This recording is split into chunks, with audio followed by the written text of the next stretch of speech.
Hey everyone, Amiya here from Resonance Astrology, and I'm joined today by Mariana, and she's going to introduce herself in just a second. We are greeting you for the Mars episode this time around, and we are recording this on October 7th at around 5:45 p.m. Central European time. And this is part of the Meet the Planets series, and we are going on Chaldean order, even though I'm recording these a bit like all over the place because this is going to get released like way later.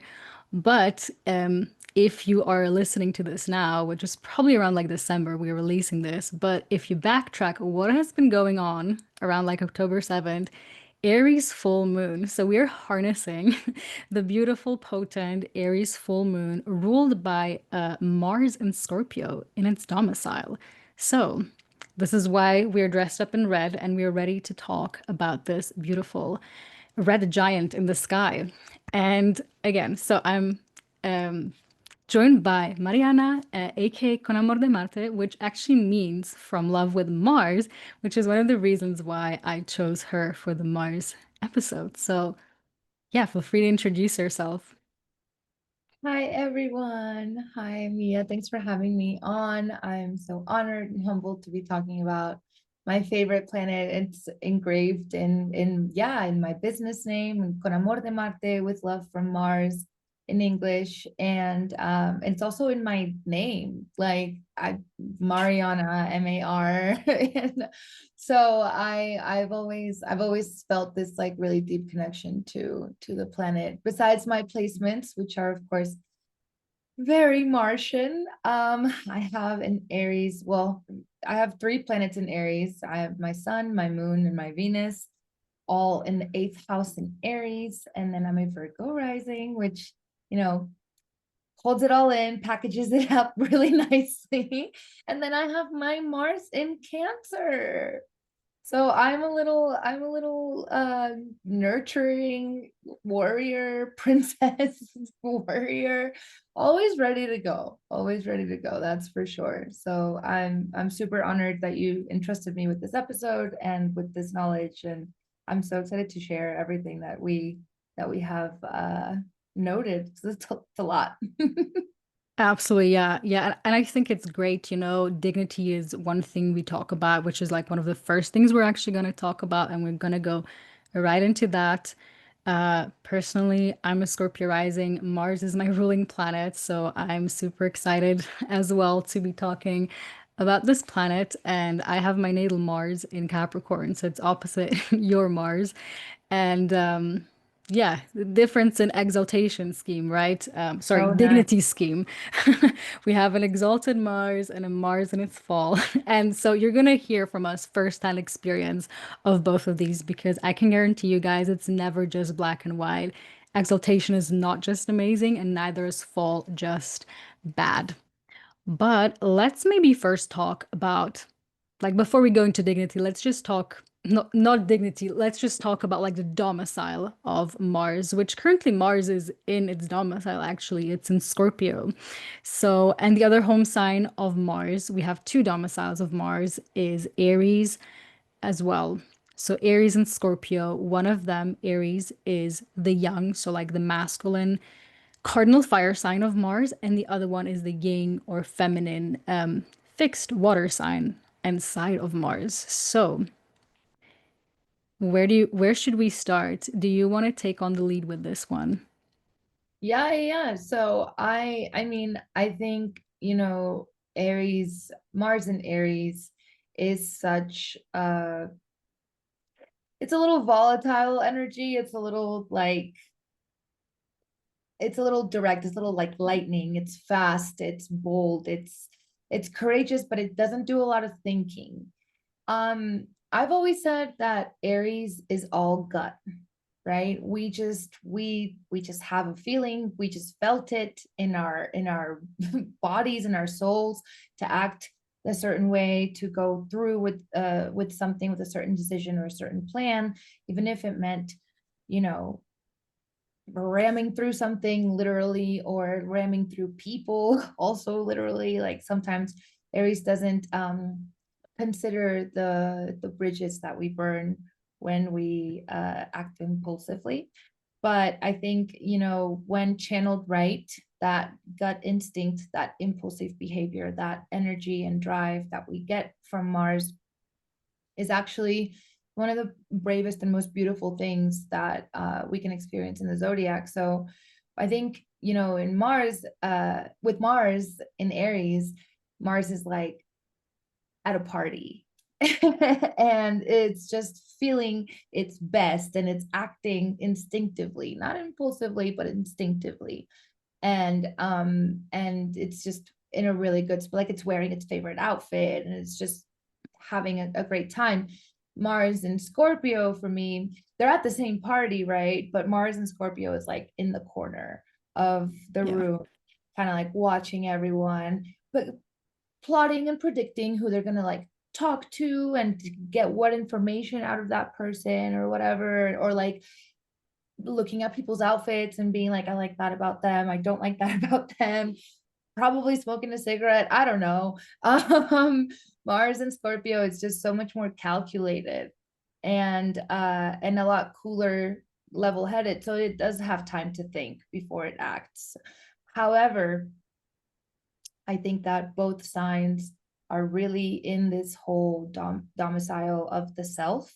And so, whatever it is that they are acting on, it is for their own personal gain and for their own self interest first. If it benefits other people, Mm.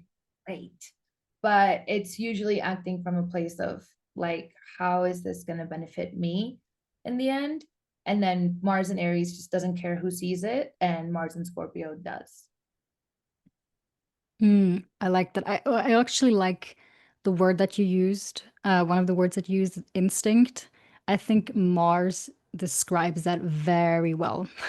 Like if there is a Definitely. planet that is very like instinctual in the way that it's gonna force you into your like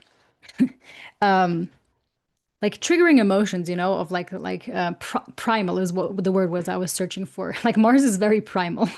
Yes. And it's going to put you in this position of like, right, we have like fight, fight, flee, freeze, flee, and fawn, all the F's. Um, and Mars is definitely going to take you there. And that's very instinctual because that's something that we don't really have so much control over. It just kind of happens once we are put in these situations that are threatening. Another Martian word, right? And so one of the key differences here, or what is interesting to observe with these two domiciles, is like, how does Mars and Aries fight and how does Mars and Scorpio fight? They're like different fighters there. I mean, Mars in every sign is a different fighter to be For analyzed in its sure. own Yeah. regard, yes. But there, Mars is just like strong, right? It's because it's in its domicile. And as you said before, Mars in Aries is just much more like impulsive, and very like in the moment. It likes to take the energy of the moment and like create something out of it. And Scorpio is a lot more calculated, and it's also much more inwardly focused, right? Because Scorpio is a feminine sign, so to say, which just kind of means like the energy is more inwardly focused, which is why Scorpios often get associated with that like poker face type of thing, where you're like, they might like seem really chill on the outside, but maybe there's like a whole war going on inside them and you wouldn't even know. There's like lots of internal fights with Mars and Scorpio. Mars and Aries is much more like outwardly focused, right? Because it's a masculine, outwardly focused, young energy. So these are kind of like the key differences between these two domiciles. Yeah. Do you have anything to add to that? No, I totally agree. I think something I said, you know, while we were prepping for this episode is like Mars in Scorpio is like the ninja, it's like the Oh, sniper. yeah. It doesn't, you know, it's the hired gun, kind of like the bounty hunter that you like Boba Fett. Boba Fett is Mars and Scorpio. For all my Star Wars fans out there that get that reference, that's Mars and Scorpio, right? Like they're the lone wolf in that regard. And then Mars and Aries is just like 300 and like Sparta, you know, like Oh, it's the yeah. guy that's running first, but like he's got tons of people behind him. But he's also like again, when you are the front line of any war, whether it be like real or internal or emotional or whatever, you are willing to put yourself out there and say like, I'm willing to get hurt first before all these people behind me. And that, I think that that's what gives Mars and Aries for me less of a childlike quality and more of like a, damn, they're willing to like take that first stab, that first Mm. wound, that first bullet, whatever it is, before everyone else. And that's really selfless for all its ego, for all of its self-interest. Mars and Aries acting like that is very, very selfless. I agree. Yeah. Yeah. People tend to misinterpret that a lot. I like that you said that. I think it's like a quality that not a lot of people would like give to Mars, but there is something about like that, and I think we're going to talk later about that when we go a Yeah. bit more in depth on like Mars as like the warrior planet, where we're going to talk more about like that whole aspect. So, yeah, I think that's very interesting. What about the planets opposite of Scorpio and Aries, which is Taurus and Libra, the two Venus ruled signs, because their Mars is in its detriment. It's not its fall, it's in its detriment. So Mars doesn't do so well there.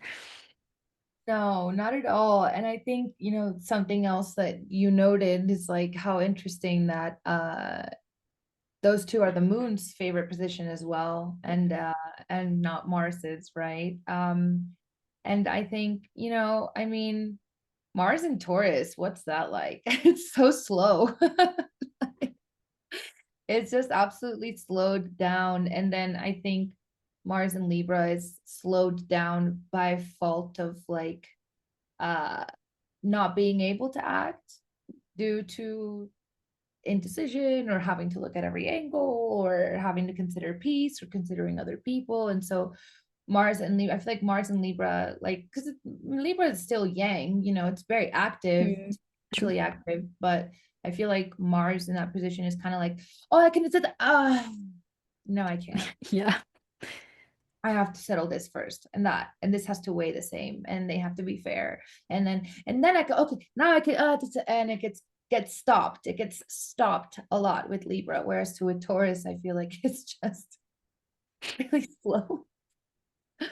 I don't really have another Yeah. word for Mars and Taurus, but except for like definitely fighting for peace.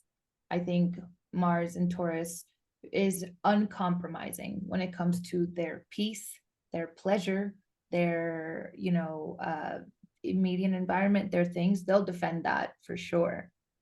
But I don't see them going out of their way for it. Yeah, yeah. Again, Mars is just like a bit hindered there. Like it just can't do its usual job as well as it does in its domicile signs. And personally, I always like to think of it in like I like the metaphor of thinking the signs as being like hotels where the planets are checking in. And so when Mars checks in to like the Aries or Scorpio hotel, it's like, heck yeah, there all the knives are there and and I can do these fun, nice warrior things. But then it like checks into the Taurus or the Libra hotel and it's like, what should I do with these flowers? Like what should I Yeah. do with these nice paper scraps? So it's just like it's a bit uncomfortable for Mars to be there. That doesn't mean that if you have Mars natally in such a position that you're like doomed or anything like that. It just means Mars kind of fights differently. It doesn't come like natural for Mars to do its Martian things. It's usually expressed just in different ways. Again, these Venusian signs sometimes express Mars through, again, maybe doing art, but in a different type of way.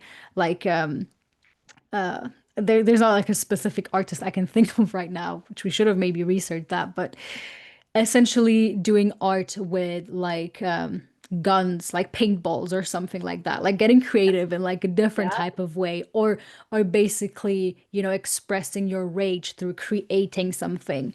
There's also a Mars in a Venus ruled sign as well. So so Or that's what we have like there. like warrior princess like aesthetic, you know what I mean? Like finding beauty in like I think of GI Jane when I think about Mars and Taurus, you know, just like shaped head and like Yeah. that's you know, like that could be a thing for sure. I think Mars and Libra, you know, it's just not of aggressive. It's not somebody that's gonna like mm, get into arguments for the sake of getting into arguments. You know, it's like they probably don't deal very well with conflict. That being said, they are very fair and very just people. And when it comes to like I think of the Justice card in tarot, you know what I mean? Mhm. Like Mhm. she's a fierce little lady. Like I little, you know, domineering and like she's got power.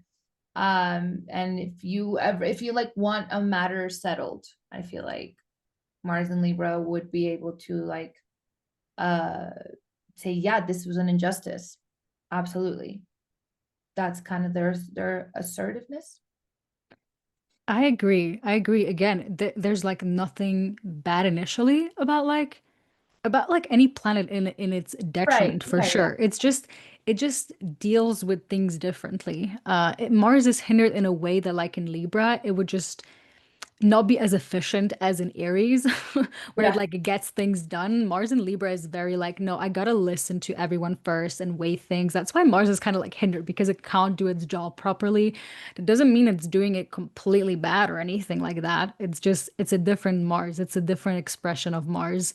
Yeah. And maybe, you know, even if somebody has like Mars in Libra on the MC in the 10th house, that could actually be like probably a very good lawyer.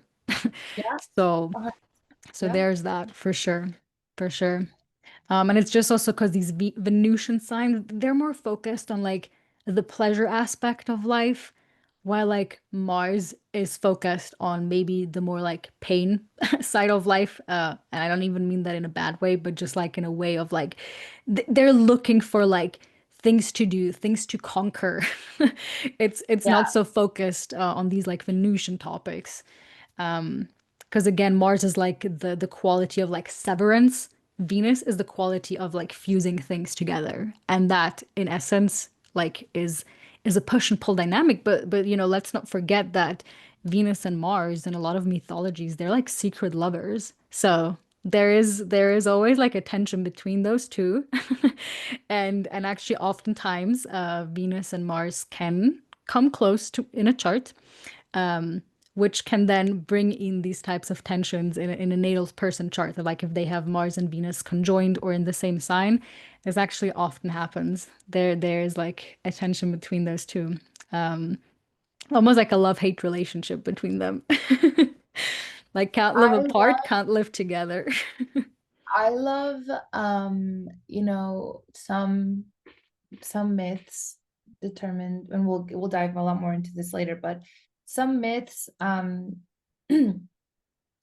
of the children that Aries and Aphrodite, Mars and Venus did have, is called Harmonia. True. So it's like this, you know, marriage of them two actually like it's that perfect sense of like opposites attract, opposites complete each other, what have you. Yeah, you can't have one without the other. And yeah, I absolutely love that. Great. Now let's get into exaltation and fall. So Mars is exalted in the sign of Capricorn and is in its fall in the opposite sign of Capricorn, which is Cancer. And I guess we have two experts sitting here. So, so I don't know if you should we talk first about exaltation and then fall, or Yeah, the other around? no, please. I want to know what Mars and Capricorn is like. I don't think I know anybody with Mars and Capricorn. So you're the first. Oof. It's well, you know what they say is when it's all the way up, when you're all the way up, the only way is down. That's Yeah. sometimes what exaltations can feel like. Um, I think. Well, certainly Mars and Capricorn. Okay, let's for before I talk personally about how it's been Yeah, yeah, feeling for me, because with every person it's going to be different because it's going to be in different constellations in its chart. Um, I think it's interesting that the sign of Capricorn has both malefics in a very strong positions because that says so much about Capricorn and why Capricorn is the way Capricorn is. Because Capricorn is ruled by Saturn, it has a very strong Mars, and then Jupiter and the moon don't do well in the sign of Capricorn.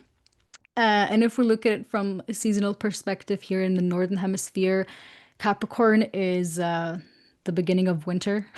And yeah. so you need a strong, like Saturn, you need the strong malefic planets to kind of like pull through that like darkness. Even though technically, right, it's the winter solstice and the light is slowly beginning to come again, it is Right. still like the midst of winter, and there needs to be a strong force of like, yeah, pushing through, holding through. Did you want to say something? I just think, that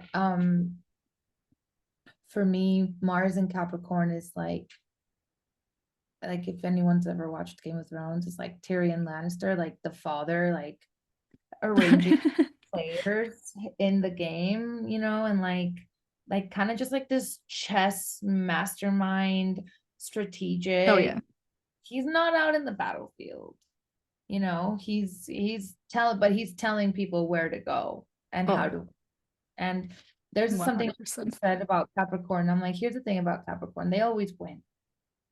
They take a while sometimes, but they always win. In the end, they get to that top. They get to, that mountain. They get to that goal. They reach the thing. They do the thing. They accomplish in great, great ways. And so whether it's like sooner rather than later, who knows? But at the end of it, Capricorn always wins. So for me, it's like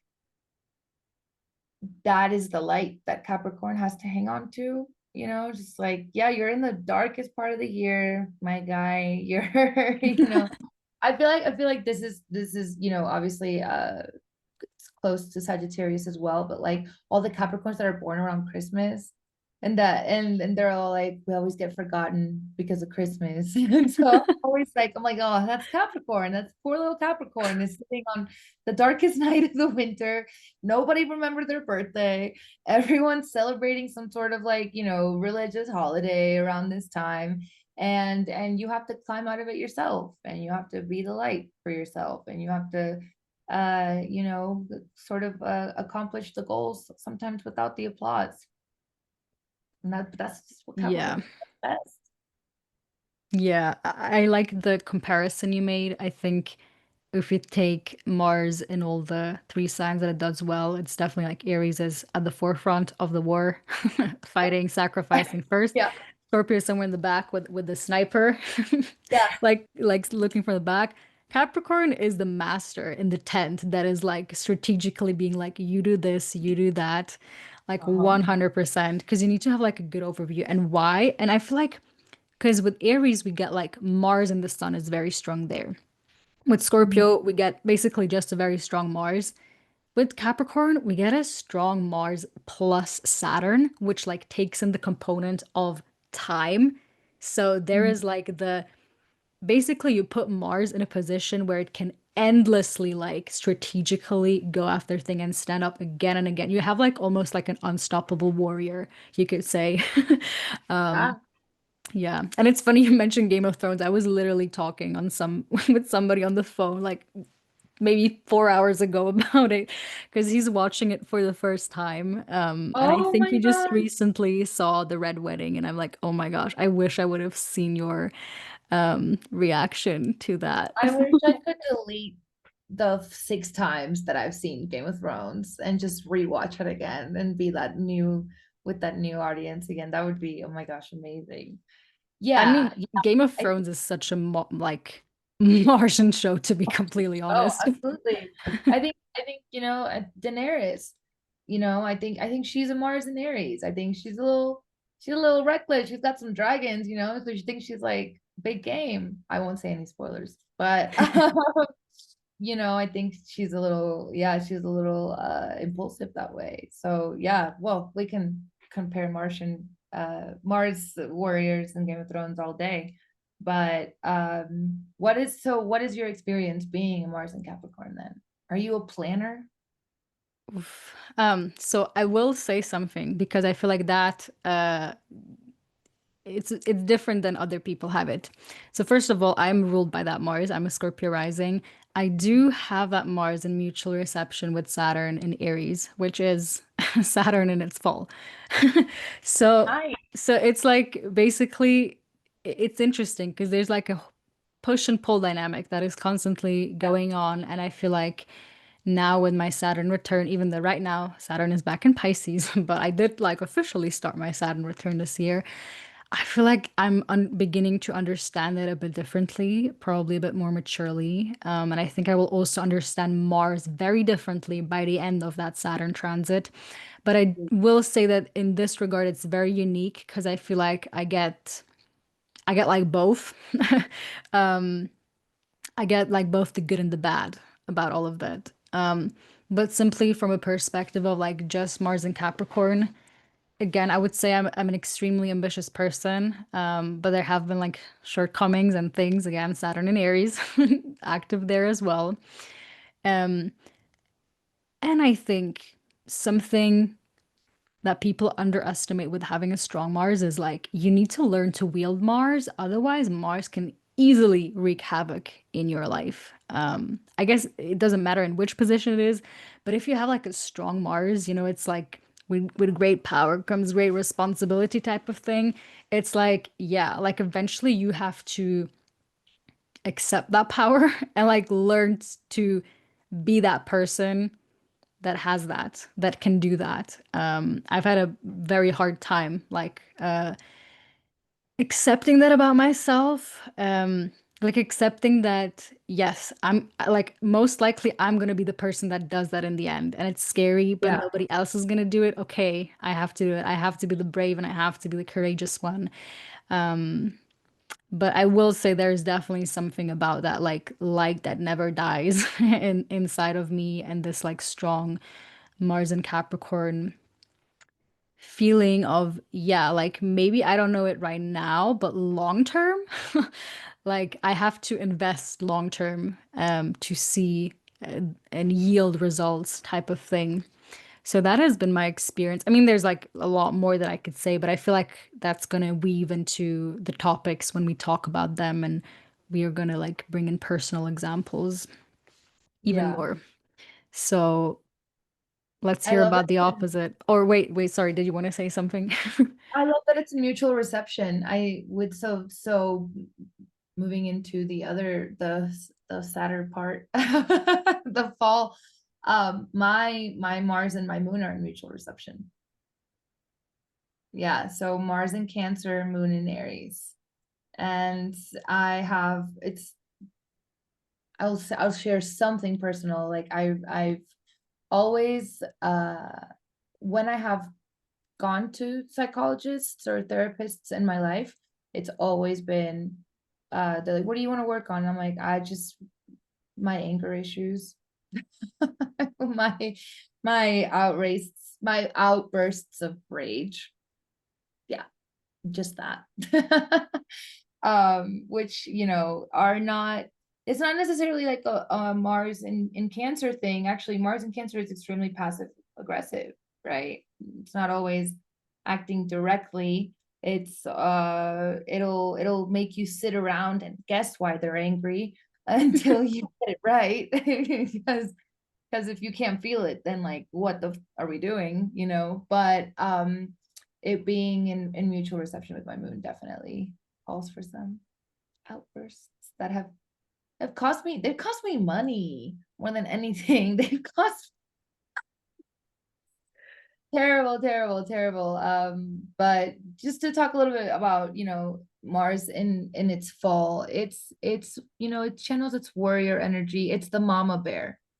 It's the fierce mother of the tribe protecting her children or her land, or it's like the single mom in the westerns that's been living on, this piece of land, and then like some freaking guy wants to come and take it from her, and she's just like standing on her porch with a rifle. Like that's Mars in Cancer for me. uh, I'm very Yeah. protective of my friends and my family, and like very, very, like I will fight people for you, you know what I mean? But on the on a negative side, it is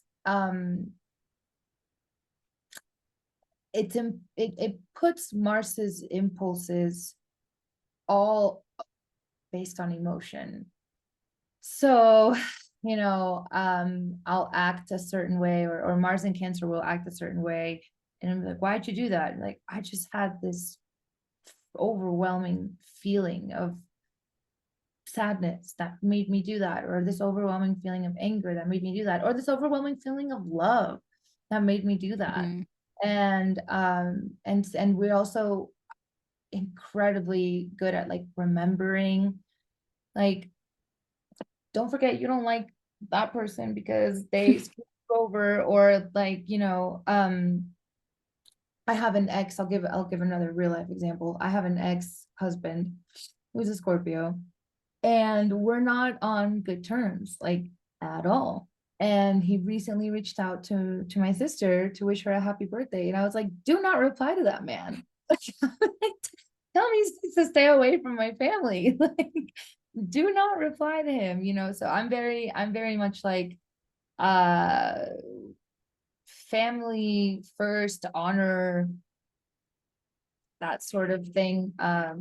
Things Mm. towards my Mars in Cancer. And then, however, on a positive note, on a more positive note, that raw emotion and sense of responsibility that we have, makes it so that like we can't do anything without our hearts being in it.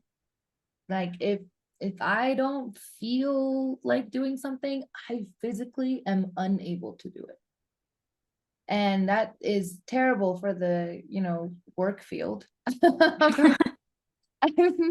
I've gone through so many jobs because I'm just like, I don't want to be here anymore. My heart's not in it. Like my heart has Mm. Mhm. in things for me to be able to physically do them. And that has made me a great caretaker. That has made me a fantastic friend, and sort of like father of my household. Another personal Mm. experience is Mm. that me and my sister, we grew up without our fathers, and so did my mom. And so like as the firstborn daughter, you kind of take on this more masculine role. And I have my Mars and Cancer to thank for that, because I'm so freaking strong because of it. Yeah.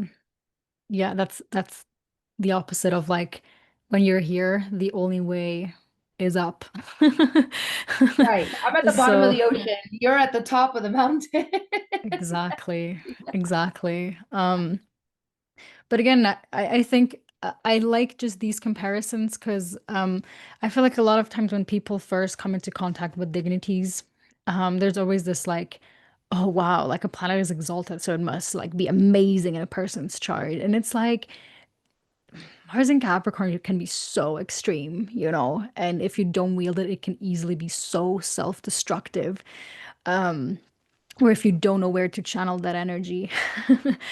Conversely, Mars in Cancer in its fall can also be so strong for different reasons. And I think a lot of us actually experienced it this year when Mars was retrograde in the sign of Cancer, when Mars was in Cancer for a long, long, long time, and we were all kind of like tapping more directly into that energy. For me, this was such a like strong time, like a resilient time.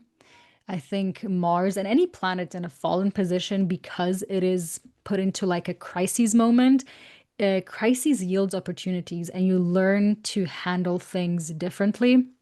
And that's kind of the gift of that and can make you actually very strong, sometimes stronger than in an exalted position or maybe not in an exalted position, but just like in a different way because you have the tools. I feel like almost in a way, if I can draw another like metaphorical comparison towards all of that. Um, like basically when you have planets in domicile, you get the tools, you know, just it's a planet that can work well. Like let's think about it as like a cookbook, you know. You know the recipe of that if you have Mars in Aries or in Scorpio. If you have Mars in Capricorn, you're gonna not only be handed the cookbook, you're gonna be handed like the secret ingredient or something like that to like make it extra spicy. If you have Mars in like Taurus and Libra, there's gonna be like I don't know. It's not going to be completely clear. Like maybe it's like an old cookbook version or something like that. You're not able to make the recipe completely clear. You get like Mars in Cancer. There's like the scraps are torn off. You're like, wait, I only see like there's 3 eggs and 250 grams. Like, what is the well, now you're gonna get have to be creative, right? Because you're like, I don't know the recipe. I need to get creative about it. And I have maybe to you write this find, out. yeah, maybe you find like another secret ingredient that actually works amazingly well and ends up doing the thing better than yeah, a planet that it's an exaltation because it's just always handed the throne, right? Like a planet in exaltation doesn't know what it feels like to not be in this privileged position. So that's what I can say about it. Obviously, I have a bit of a different like view on it because it's in this mutual reception with Saturn in a weak position. So I feel like I got to see both of these sides.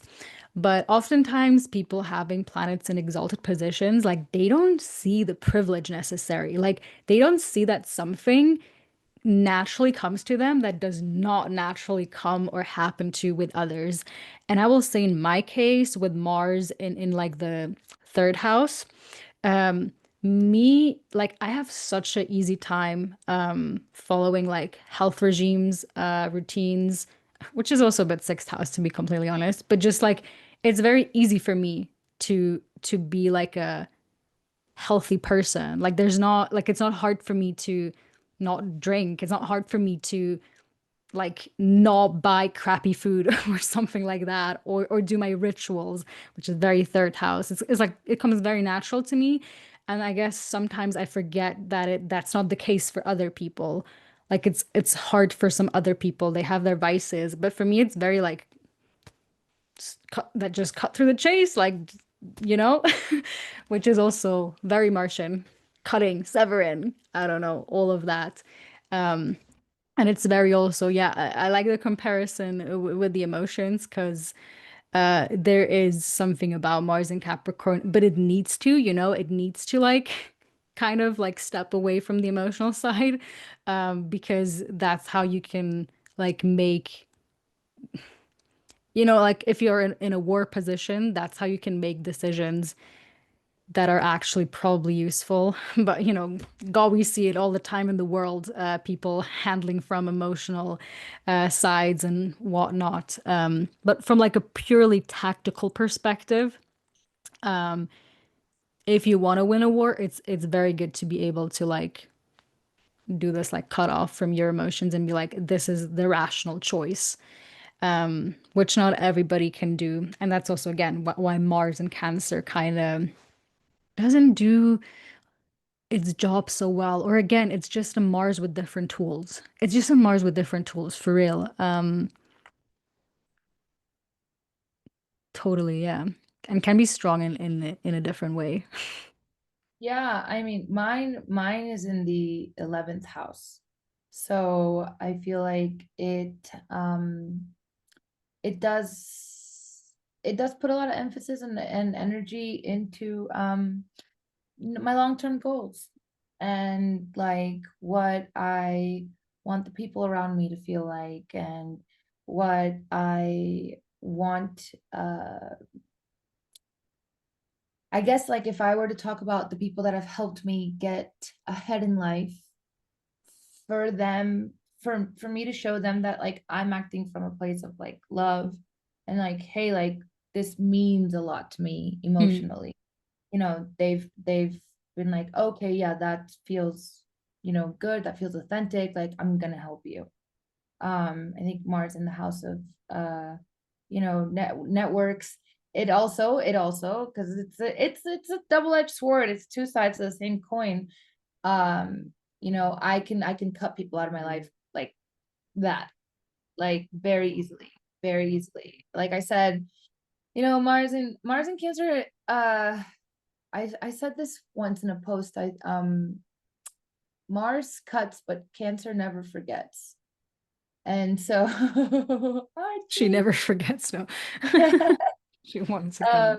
um, and so never forgets. So I can cut people out of my life. I can uh definitely put myself, like, I'm like, oh, okay, I was in this circle of people and like that didn't go well. I take myself out of dangerous environments, of vicious environments very, very well. Like I protect myself well in my networks of people. So it works. I want to make it That work. makes sense. Yeah, no, that makes full sense. And I think that's really the difference because like both have these quality.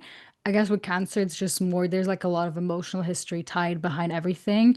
And with Capricorn, it's more just like a decision of rationale and like what makes Yeah. sense. Like again, like taking the war metaphor of like, yeah, it just makes sense, like cut off these like I don't know the words right now, but like the supplies or like we need to do that to do that. And there's like not like the emotional part about it so much. It's just like it needs to be done type of thing. Which Yeah. is also very Mars in its joy in the sixth house, but we're gonna talk about we're gonna talk about that.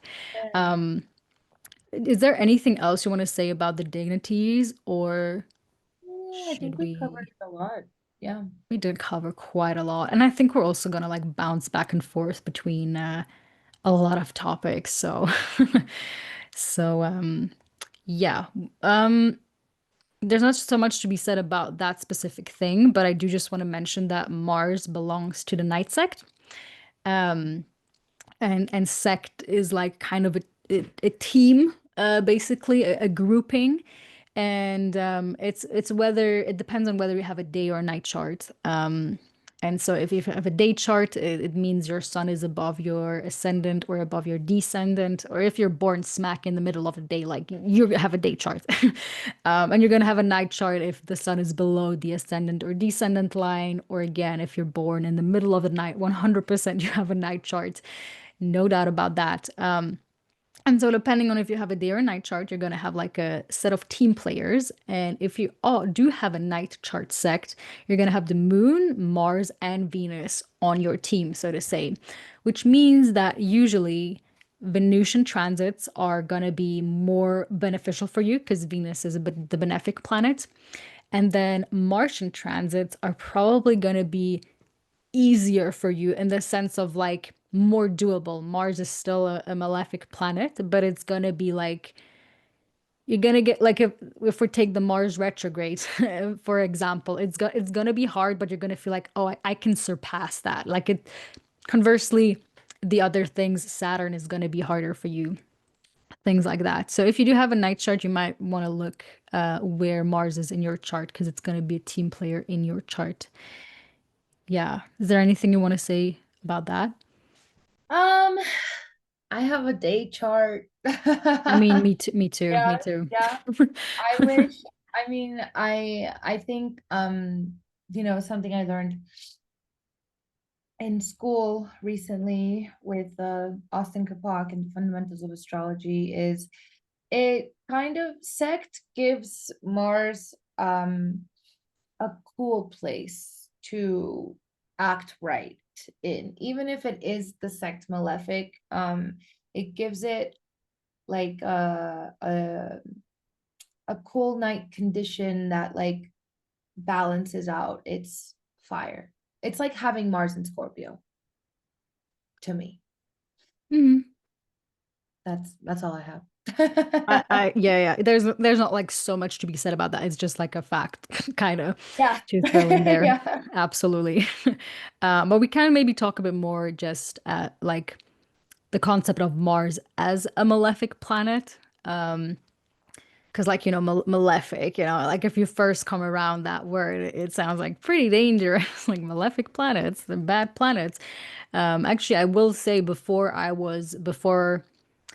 because like I got into astrology with like mostly like psychological astrology, and you don't really have that concept of like good and bad there. But when you go into like ancient astrology, there's like a concept of like good planets, good houses, bad houses. Some people have their opinions about it. I fully get that. I do think it is important to have planets as bad planets. But I guess we just got to be careful to not fall into the trap of thinking that that means we're like cursed or doomed or anything like that. For me, it's more just Saturn and Mars, which are both the malefic planets, they describe things in life that are just usually on the side of not being pleasant. Like they describe the unpleasant experiences of life. And I specifically also like to use that word because I hate like positive and negative. Like we don't even know if something is positive or negative. Like maybe 2 years down the road, something that was negative could actually lead to something very positive in your life. But in that moment, it's unpleasant, probably. So I like that word a lot better when talking about these type of things.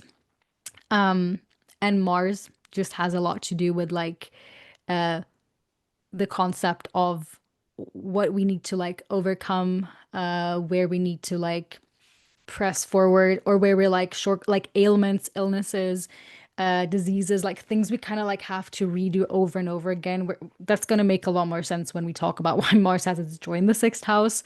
All of that are Martian topics. They're usually not the most pleasant and fun things to go through in life, but there needs to be one planet that like describes that and like holds that as an experience. So that's what I have to say there. Yeah, I think another thing that we have here in our notes is that you using the word unpleasant, right? Unpleasant does not mean useless or Oh yeah. evil or what is it good for if it's only bad? No, no, no, it's not that. It's that life isn't Venusian rainbows and unicorns. You know what I mean? It's not Jupiter and Venus all the time. It's got Mars and Saturn are the true alchemists of how we take, painful experiences in our lives and what we do with it. And the feel good moments and the feel good things after those unpleasant life experiences happen are great, but they definitely would not shape us into any sort of character if we lived in that the whole time. Additionally, I think I study Hellenistic because I think it's important to understand how the ancients saw astrology, right? After all, it is an ancient study. But I really am into like psychological and Oh yeah. evolutionary astrology as well, that kind of give, Mars this job of creating as well, because friction makes fire, right? So it's like when we have these challenging moments in our lives, we can't reach for Venus and Jupiter to defend us, or for us to defend ourselves, or to give us the stamina to get through an unpleasant situation. We need Mars, and we need the discipline of Saturn. We need the malefics, right? Um, Stephen Forrest points out that Mars gives us the courage to stand up for ourselves and others, and to face Mars type stresses is often how we learn our bigger, better lessons. It's like the point of evolution in a lot of people's lives. I think that there's something to be said for uh, Saturn transits are so long, right, and drawn out. Yeah. And Mars is a little more unpredictable. It goes into retrograde like maybe every 2.5 years, like if it feels like Yeah. it. and and it stays retrograde for a long time. And but it kind of operates on its own time and whatnot. And I think that that's really important to note, that like Mars isn't out here like kicking our butts, ever like that on purpose. It's constantly searching for our growth, and for us to recognize the warrior like within ourselves. So yeah, that's how I see it. Oh yeah, I love everything you said. I think friction is a good word because the aspects are also ruled by planets, and actually the square aspect is ruled by Mars. Like, of course. Um, Tension. it Yeah. it's ruled by Mars because if we look at the Thema Mundi chart, which is like the birth chart of the world, where we have like this the Sun in Leo, Moon in Cancer, right? These are the only two planets that have like a singular rulership. But if you count where Mars is away from the Sun and the Moon, it's gonna form a square aspect. So a 90-degree aspect towards the sun and the moon. This is why squares are ruled by Mars. What do squares create? They create friction. When squares happen in our lives, in transits, but also in our natal birth chart, it's usually a point where there is friction. And squares are also always created by the signs in the same, uh, what is the word? Mode. Duality. Modality, yeah. Modality. I literally had a blackout. In the same modality. So all fixed signs are gonna well either oppose or square each other, and opposition is the other malefic ruled transit mode. Now I'm lost for words. The other As- aspect that is ruled by the other malefic planet, Saturn. So now I have it. So opposition is ruled by Saturn, square is ruled by Mars.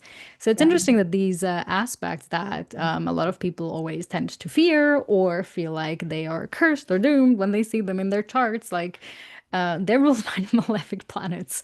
And I'm really a big, huge proponent of like taking people away from the fear of squares because I truly believe squares are possibilities. Yeah. For again, it's friction, but friction creates momentum. It can create fire. It can create things. If you wouldn't have any squares, you wouldn't really like evolve in life. You wouldn't really do anything because there's no conflict. And we grow through conflict so much. If there's no challenge, it's very hard to do that. And it's interesting. I'm thinking back of because sometimes I'm more or less active on Astro Reddit, but somebody once posted their charts, like just sextiles or trines, like no oppositions whatsoever or squares. Their challenge was exactly that. Like you would think like, oh, amazing, like everybody wants that chart. Well, their challenge was that nothing was really challenging. So they didn't really have any like growth in life. Everything kind of was staying static because everything was constantly so like good. And So then there's easy. and then there's the question mark of like, well, is that a life that you want? Like, it does that constitute a good life? And for I think a lot of people, the answer is no. Like, even if these challenges sometimes might be hard that got thrown at us, I think most of the times at the end of the day, we're actually super grateful for them, because they have made and shaped us into the person that we are today. So that's what I have to say Yeah. about squares. I I know, I wholeheartedly agree. I think squares not only create fiction, they create movement, right? Like in Mhm. an opposition, you have two forces that are like, and it's like really hard to consolidate them. With a square, you kind of have this like Yeah. turn of things, like okay, and then he went this way, and then they went that way, and it's it kind of builds character. Like every tough lesson in life, it builds character, and then it makes you wise in solving a problem that you didn't know that other people have, or that only you uniquely know how to solve. And um thank God that there was always a solution. Like there's a solution to a square. There's something to be created to a Hmm. square. There's something something's gonna come of it. Whereas to with like an opposition, like one side has to concede I eventually. agree. Yeah. With a square, there is a compromise to be made. With a square, there is a like, no, you can have this and you'll be okay with that, and you can have that and you'll be okay with that. And you're like, oh, okay, yeah, actually that does work out. Thanks for figuring it out. On to my next aspect, you know?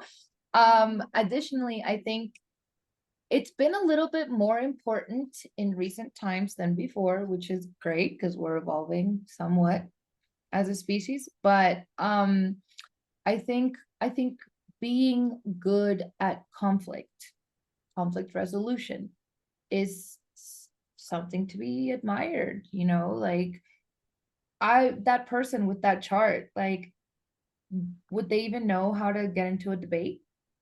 Would they know how to express an opposing view, or, you know, listen to somebody well, or consider a different point of view? Probably not.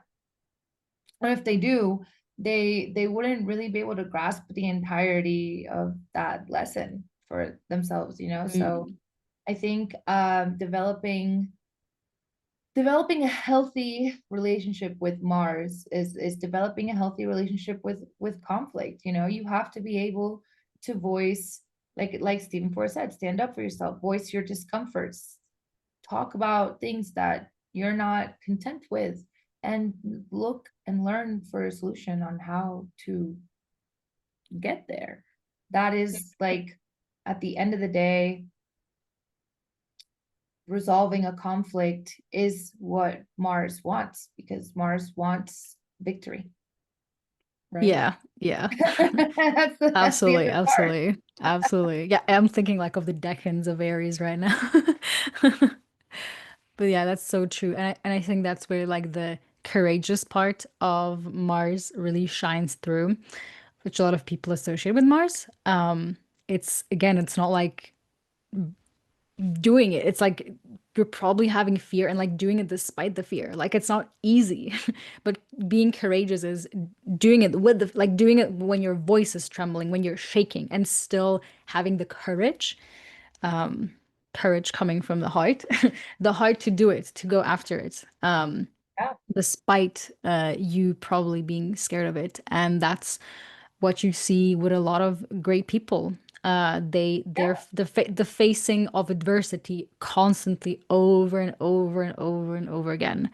Because it's not like it's gonna stop, you know? It's not like you're like there's one challenge, like, oh, okay, cool, now I'm not gonna have any challenges anymore. Like ooh, that's that not how was life works. fun. That's Yeah, no. that's not how life works. I actually like the, sorry, I'm bringing so many metaphors. My Mercury in Sag loves metaphors for everything. Oh, Uh, but basically, I really like the thinking of Mars in your life or anything like that in form of like video games and like leveling yes. up. And that's kind of what squares feel like, you know? Maybe you're facing a challenge and you're like, okay, like I'm on level 10 of this game, but I don't have the right equipment yet. So like I can't face this monster fully. I need to go on side quests to like up my armor or up my sword or something. Like I'm talking here, I didn't even play so many video games, but I played enough of them to be able to sell this metaphor here. And then it gets easier, right? And then maybe like when you're on level 30, that level 10 monster is like so easy to face. You're like completely overpowered. But that's not the Yeah. point right now because now you're facing monster level 30 or whatever. And so it's constant like this leveling up and leveling up that Mars kind of brings into our life. Yeah. And you know, I, and you got to, I feel like Mars is a lot of this like times where you feel like the universe is testing us. yeah. The good thing is you can't really fail, you know? And if you fail, you can try again. You can try again and again. You can go side questing again to up your armor and try again Yeah. at facing the Yeah. monster. So, yep. I also didn't play a lot of video games, but the ones that I did, I played well, and I played repeatedly. And so like one of them is Skyrim, and I just like, you have like different skills that you can, you know, Yes. go from zero to level, like oh, you're a 99 archer, or you're a 99 uh like dual sword Yeah. warrior, or you're level 99 with your one hand sword, and I think to to go back to what I said just a few seconds ago, Mars in Capricorn, specifically being exalted in Capricorn, like Mars likes to win. It's not that Mars, just because Mars is good at war doesn't mean that it wants to be in war at all Oh, times. Like 100%. it wants, yeah, it wants to see us win. It wants to see us get ahead. It wants to see us, kind of level that up, and come what may, sort of thing. But yeah, I think when we start using our Mars in a positive way, or when we look at conflict as conflict resolution, when we use the drive and the stamina that Mars gives us, it could be not so malefic, right? And there's a saying that I wrote down here that says, "A smooth sea never made a skilled sailor." So that's in our notes. That's 100%. You know, that's the Mars job. The Mars job. I can't imagine Venus getting through a war. In a different way. In In a a different different, right, yeah, way. yeah, in her own way, in her own way, for sure, for sure. In her own way, yeah. Okay, everyone. So we're back from a small little break, and now we're gonna continue with we're gonna talk about Mars, the glyph of Mars, and kind of like the male principle of Mars. And we're also gonna go into mythology, and then we're also gonna talk about the joy of Mars in the sixth house and Mars in medical astrology. And then we're gonna like slowly go into that last bit of a part where it's really gonna be about like how to build a relationship with Mars in your chart. So, the Mars glyph is literally the glyph of like the male gender, essentially. And Venus would be the glyph of the female gender. And so, in this regard, I think it's interesting talking about like Mars and the male principle, which again, today, like when I say male principle, I really mean like the principle, because there's like a male expression to Mars, we can't deny there's this focus on there, and it's also actually the glyph of iron. So there we have it. Do you have anything to say about that? Actually, I have them tattooed on my That's fingers. true, yeah. I'm working on getting the rest of the planets, but yeah, I put Mars in my two middle fingers because, like, fuck gender conformism. But yeah, I put them here as well because I think that, like, it's in my right hand, right? Like, if I were to yield a sword, I would use my right hand. If I'm like doing archery, I would use my right hand. And I think that the symbol itself is kind of like, we have to remember Mars is fire, and even though not usually associated with Sagittarius, the other arrow sign, in astrology does have that the similar thing, like an arrow shooting True, true, forward. It's true. direct energy, and I think that that's the male principle of it for me. Like, you know, an arrow and swords and weapons, at the end of the day, what is their most basic function besides, hurting? To penetrate. They penetrate literally everything, much like male genitalia. And I think that that's, it can be like in Sagittarius, it's a little more expansive, and helps us understand how to reach new heights and things like that. But with Mars, it's more of like a direct approach from point A to point B and right through it. Yeah, absolutely. I think it's similar with when we talk about like masculine and feminine signs, and why I and a lot of other astrologers like to use yang or yin energy, because it's really like we're talking about a principle here that is like associated for the most part with something of that gender. And that does not mean like we need that, you know, to describe things, but that does not mean that in your specific chart and your life expression and experience that this is how it's gonna like specifically play out, because our life is vast. We are very vast, and there's so many things that happen. So yeah, but there could be, you know, if you have a lot of masculine planets in your chart, you're a woman or identify as a woman, it could just mean that your expression, the way that you're like expressing yourself in life or the experiences that come into your life happen in this more yang way. They're more outwardly focused, and vice versa. Again, if you're somebody that identifies as a male person, uh, like if you have a lot of yin or feminine planets in your chart, it could be that your expressions are just more inwardly focused.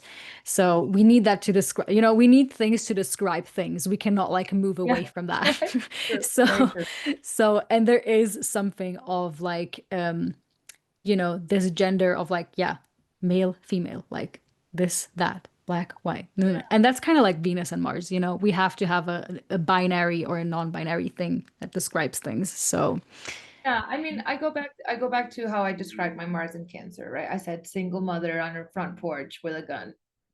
Like, exactly, yeah. that's not a male representation of Mars at all. Absolutely. Well, Yeah, yeah, or there's a pop-up bear with a gun literally. on his Yeah, porch. So 100% single father.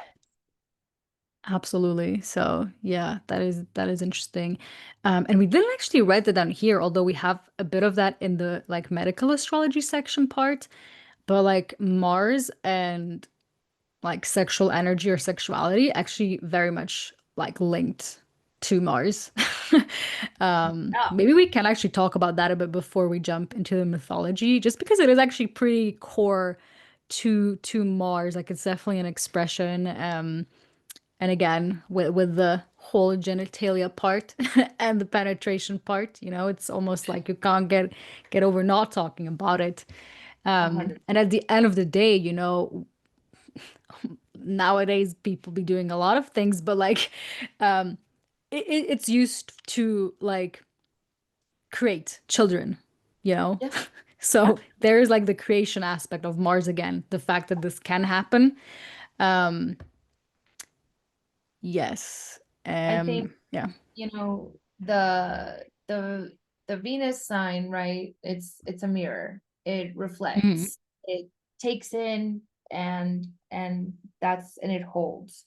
Mars, it puts out, literally.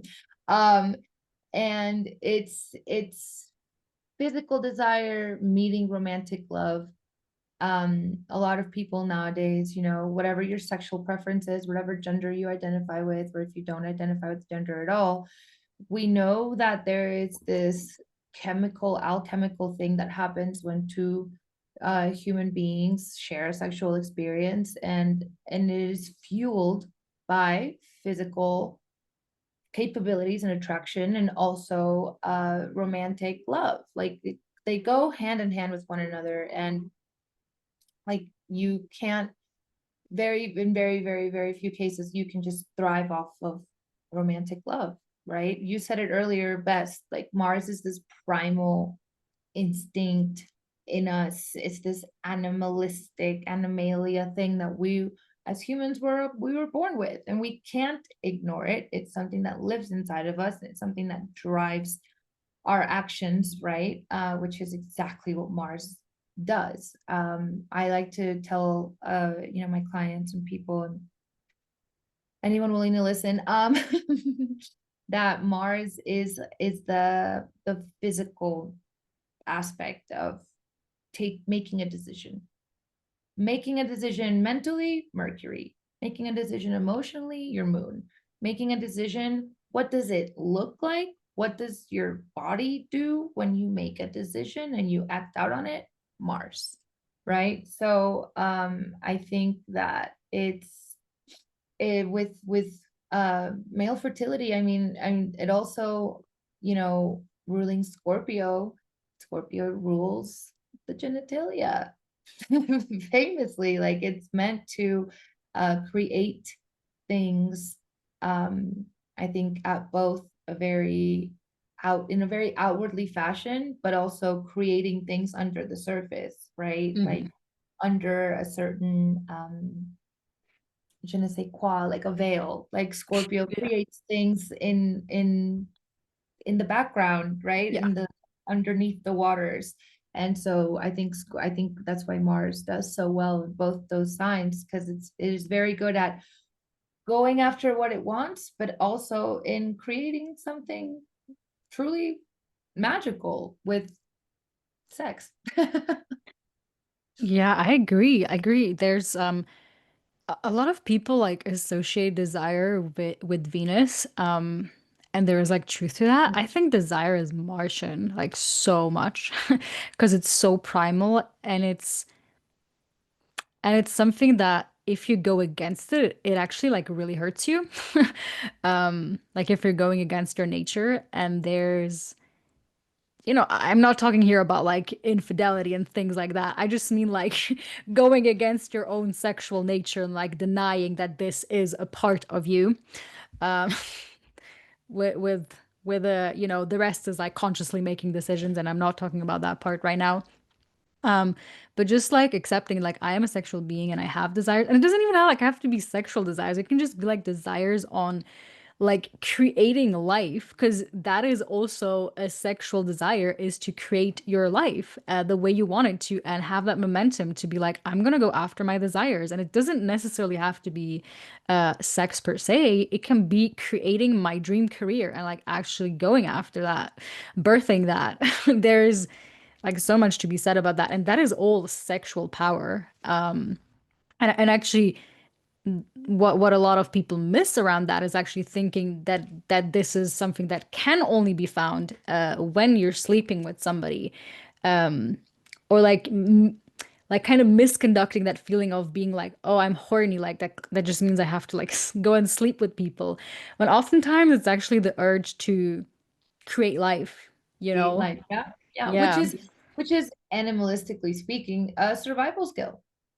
it Like definitely is. It definitely is. to populate whatever aspect you want to look at that in, to populate, to repopulate, is how most animals in the animal kingdom ensure their continuation, right? In order to make sure that there are still dolphins in the ocean, well, then dolphins have to get to making those dolphins.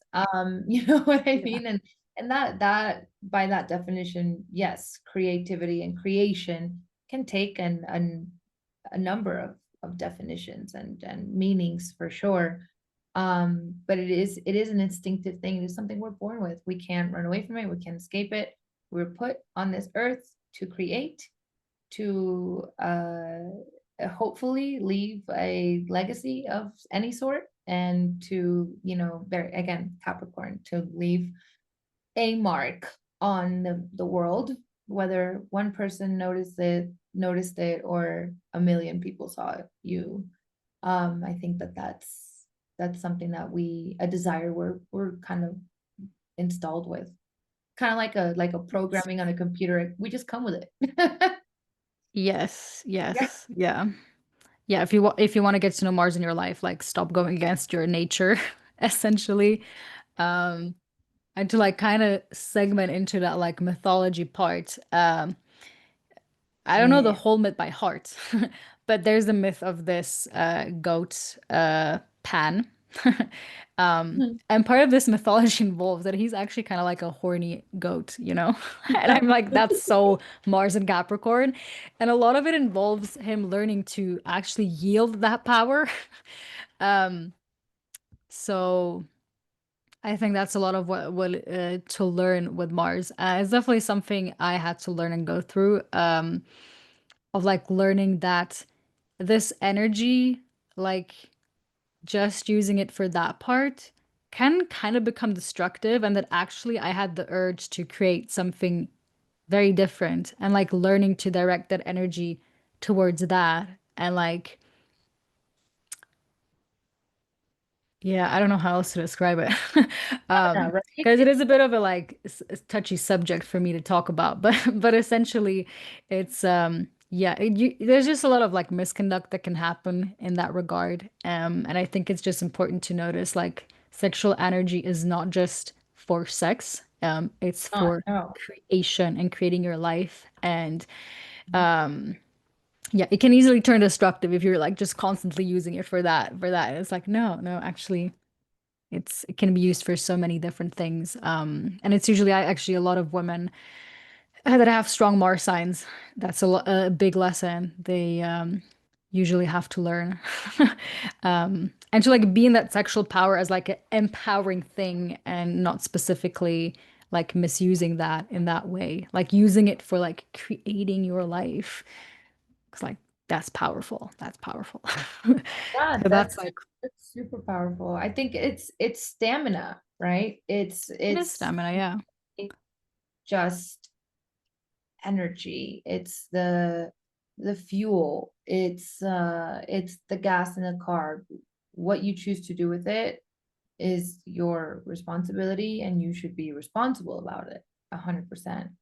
I think, you know, this is a perfect segue into the myth part of it, because a lot of people, yeah, like Pan was a bit more of a, and Zeus himself, let's be honest, Zeus himself was a little bit more of a horny maniac than poor It's little true. Aries. True. Like Aries only had eyes for like one woman mostly, and it was Aphrodite. And you know, and like there's no real like tales of him like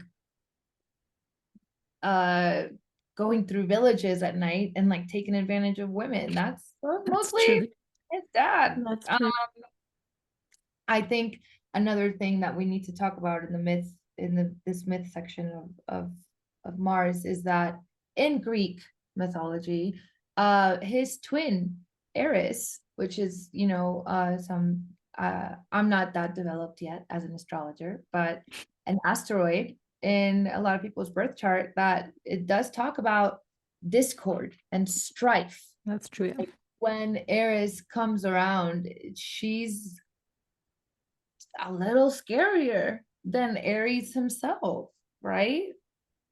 I mean, this she's in some cases, they are twins. In other cases, in some sources, she is a straight, like a daughter of Nyx, which Nyx is night, right? And Nyx is this primordial deity that came before all things, right after chaos happened. And they say that the darkest things were born of the night, and Eris is one of them. And not to be confused with Eros, that's different, but Eris, Eris, Yes. goddess of discord and strife. She's the one that started the Trojan War. Like it was her. It was her that did that. And then Aries was like, "Oh gosh, we're at war again. Hold on. I got this." But he didn't cause it.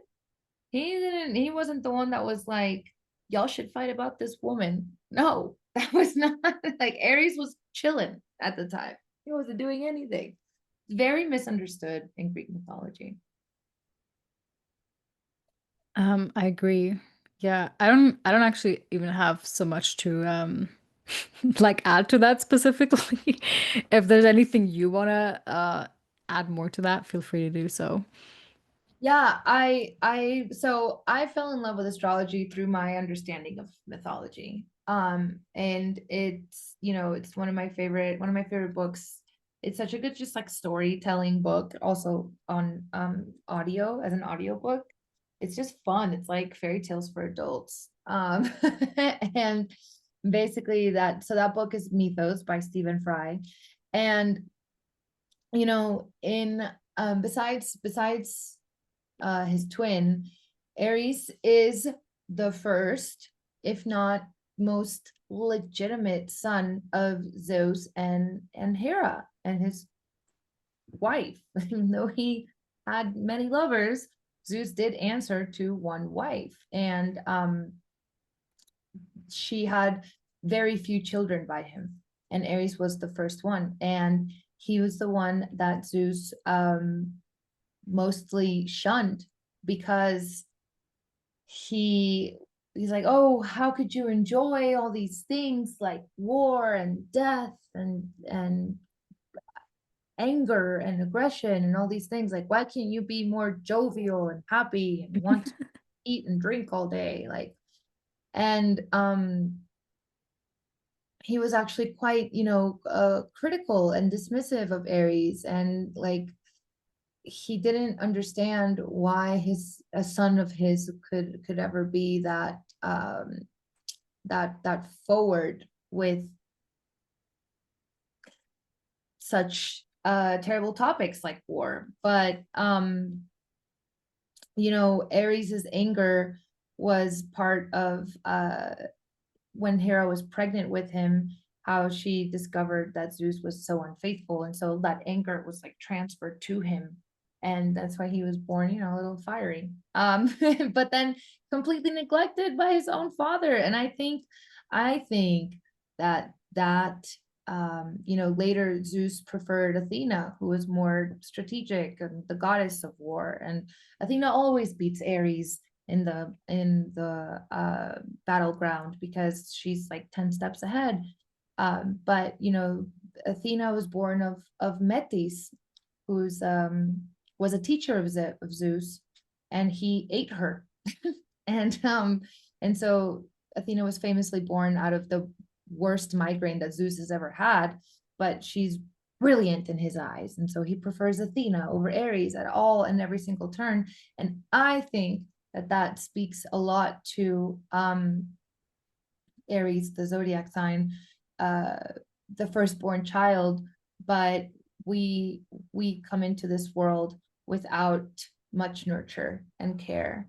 And Cal Garrison wrote a fantastic book called Lunar Gospel, which I read based on the suggestion of another astrologer, Kaitrona, who's incredible. And Cal Garrison writes that an Aries moon comes into this life completely independent, and but in past lives has never known love, and it's ironically enough is the one sign that she would assign the moon as being completely okay being on their own. Like, I don't need anyone, not even for primal needs such as sex or creation and things like that. And I think that again, lack of nurturing and that lack of knowing love is so well reflected in Zeus's attitude towards Aries. You know, in my notes I have here that like some sources even suggest that Zeus has claimed that if Aries were not his son, he would absolutely just like get rid of him entirely. So even though Aries is this fighter for his father, for Olympus, defending his dad and the 12 apostles or whatever, and his brothers and sisters, he's shunned by the greater benefic, by Jupiter. And it's such a harsh thing for poor little Mars and Aries to really come to terms with.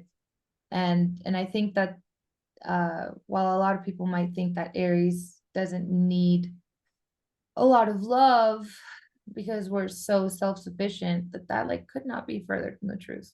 At the end of the day, we are the newborn children of the zodiac. We are the babies, and we'll never admit it, but we need babying. We need babying. So yeah, that's my ties to mythology and Aries. I love that. I felt like I was listening, like I was a listener right now. I really Yeah. enjoyed that. I think all the Mars signs usually need a lot more love than they lead on to. Um, I think there's like this meme where like it's like, oh, like Pisces and Cancer always getting all the love and the Scorpio is just in the back. Like I kind of need it too. Like I'm a water sign too, actually. Actually, I'm a Yeah. water. Yeah, exactly, exactly. And I think again, like you said earlier, I Mars and Aries, it's still the principle of desire to live, right? It's the desire that propels life forward. It's what gives us new life every spring equinox and things like that. And that might be wonderful all on its own, but it's always nicer when love is around. It's always love can only add to that. You know what I mean? Mm. Love can only add to that. So go hug the Aries in your life. Go hug the Scorpios in your life because they're very independent, but they need it. We need it. They We need definitely it. And Capricorn too, right? Like also such Capricorn a too. independent Capricorn more. sign. I agree. I agree. Oh, I think the it's dark because part. wait, do you want to finish your sentence? Oh, it's just in the dark part of the year. Capricorn needs Uh, it the most. Right? yeah, yeah, yeah. I was wait, what was I trying to say? Oh yeah, because Mars is so like focused on like primal necessities and everything. It's almost like that's why they're not so good at going after like the nurturing qualities of life because they're very much focused on like what needs to be done, what is necessary to live, to survive. Yeah. And when you're focused on survival or living in survival, you're not like even though one could argue that hugging is very much needed for survival, but it's usually not the first focus of a Mars sign to think of that as survival. They're going to think of other things first and then that second. Venus signs might think of the opposite, but yeah, there's that. Yeah. Was there something else that I want? I feel like there was something else that I wanted to add, but I don't have it in my mind right now. Um, which is totally fine. So is there anything else you want to add to like the myth side, or should we go talk a bit about like the joy of Mars in the sixth house? Talk about the joy. Let's talk about a Joy, well, woo! there's a myth tied to the joy that Mars finds in the sixth house, right? A lot of people compare it to oh my gosh, what's his name? Sisyphus. Sisyphus? Yeah. Or yeah, I say Sisyphus. Maybe that's more like the German word, German way to pronounce it. I'm not quite sure. But I do actually even like to call the sixth house the house of Sisyphus. Because that's often what sixth house transits feel like from an experiencing level Yeah. is like doing things over and over again, not really knowing why, and like just the struggle and the strife of like, I need to keep pushing this boulder. One day it will hopefully make sense, but I don't really know right now. And like having the stamina to do it again and again and again and again in the hopes of it yielding to something without having the actual guarantee that it will, because maybe it will not, but we still do it. We still do it. It's kind of like the house of the metaphorical dishes we need to do every day. Yeah. Like they stack up. You gotta do it. It's like not the most fun part in life, but like you gotta do it. Otherwise, your house is gonna look horrible. So that's kind of a lot of the sixth house. But why does Mars kind of have the joy there? Because which planet would persevere in this gruesome task of pushing the boulder every day? It's gonna be Mars. It's gonna be Mars that's gonna do that. It's gonna persevere. And so a lot of times also when we have sixth house transits passing in our own charts or natally, those are the planets that are gonna ask us where do we need to persevere and where do we kind of have to push the metaphorical boulder again and again. Um, yeah. I think another thing is like, tying it back to what you said, like it's not the most fun task, but like someone's got to do it. It's kind of that again. Aries and Zeus relationship, like he didn't necessarily want a son that wants to fight all the time, that wants to defend, but that wants to be in a war state of mind all the time. But like someone has to do it, because not then Olympus would fall, right? And even though Mars is good at other things and Aries is good at other things, it's really good at that one thing. It's really good at taking on a challenge again and again and again and again Mhm. until whatever winning looks like, until whatever it gets, whatever it needs out of that thing. And in terms of the sixth house, in terms of like routine and daily habits, and also taking care of yourself, right? Like health lives in the sixth house, health detriments, things like that live in the sixth house. Mars wants you to be athletic, do your exercise, so have the blood iron pumping, coursing through your veins, to so you can live to fight another day. And I think that you know, we don't live in extremes every day. Something extremely good doesn't happen every day. Something extremely bad doesn't happen every day. And I think that the days when we're not in extremes, it's routine, and that shows us what you're really made of. Nobody, Mm. you know, well, okay, not nobody.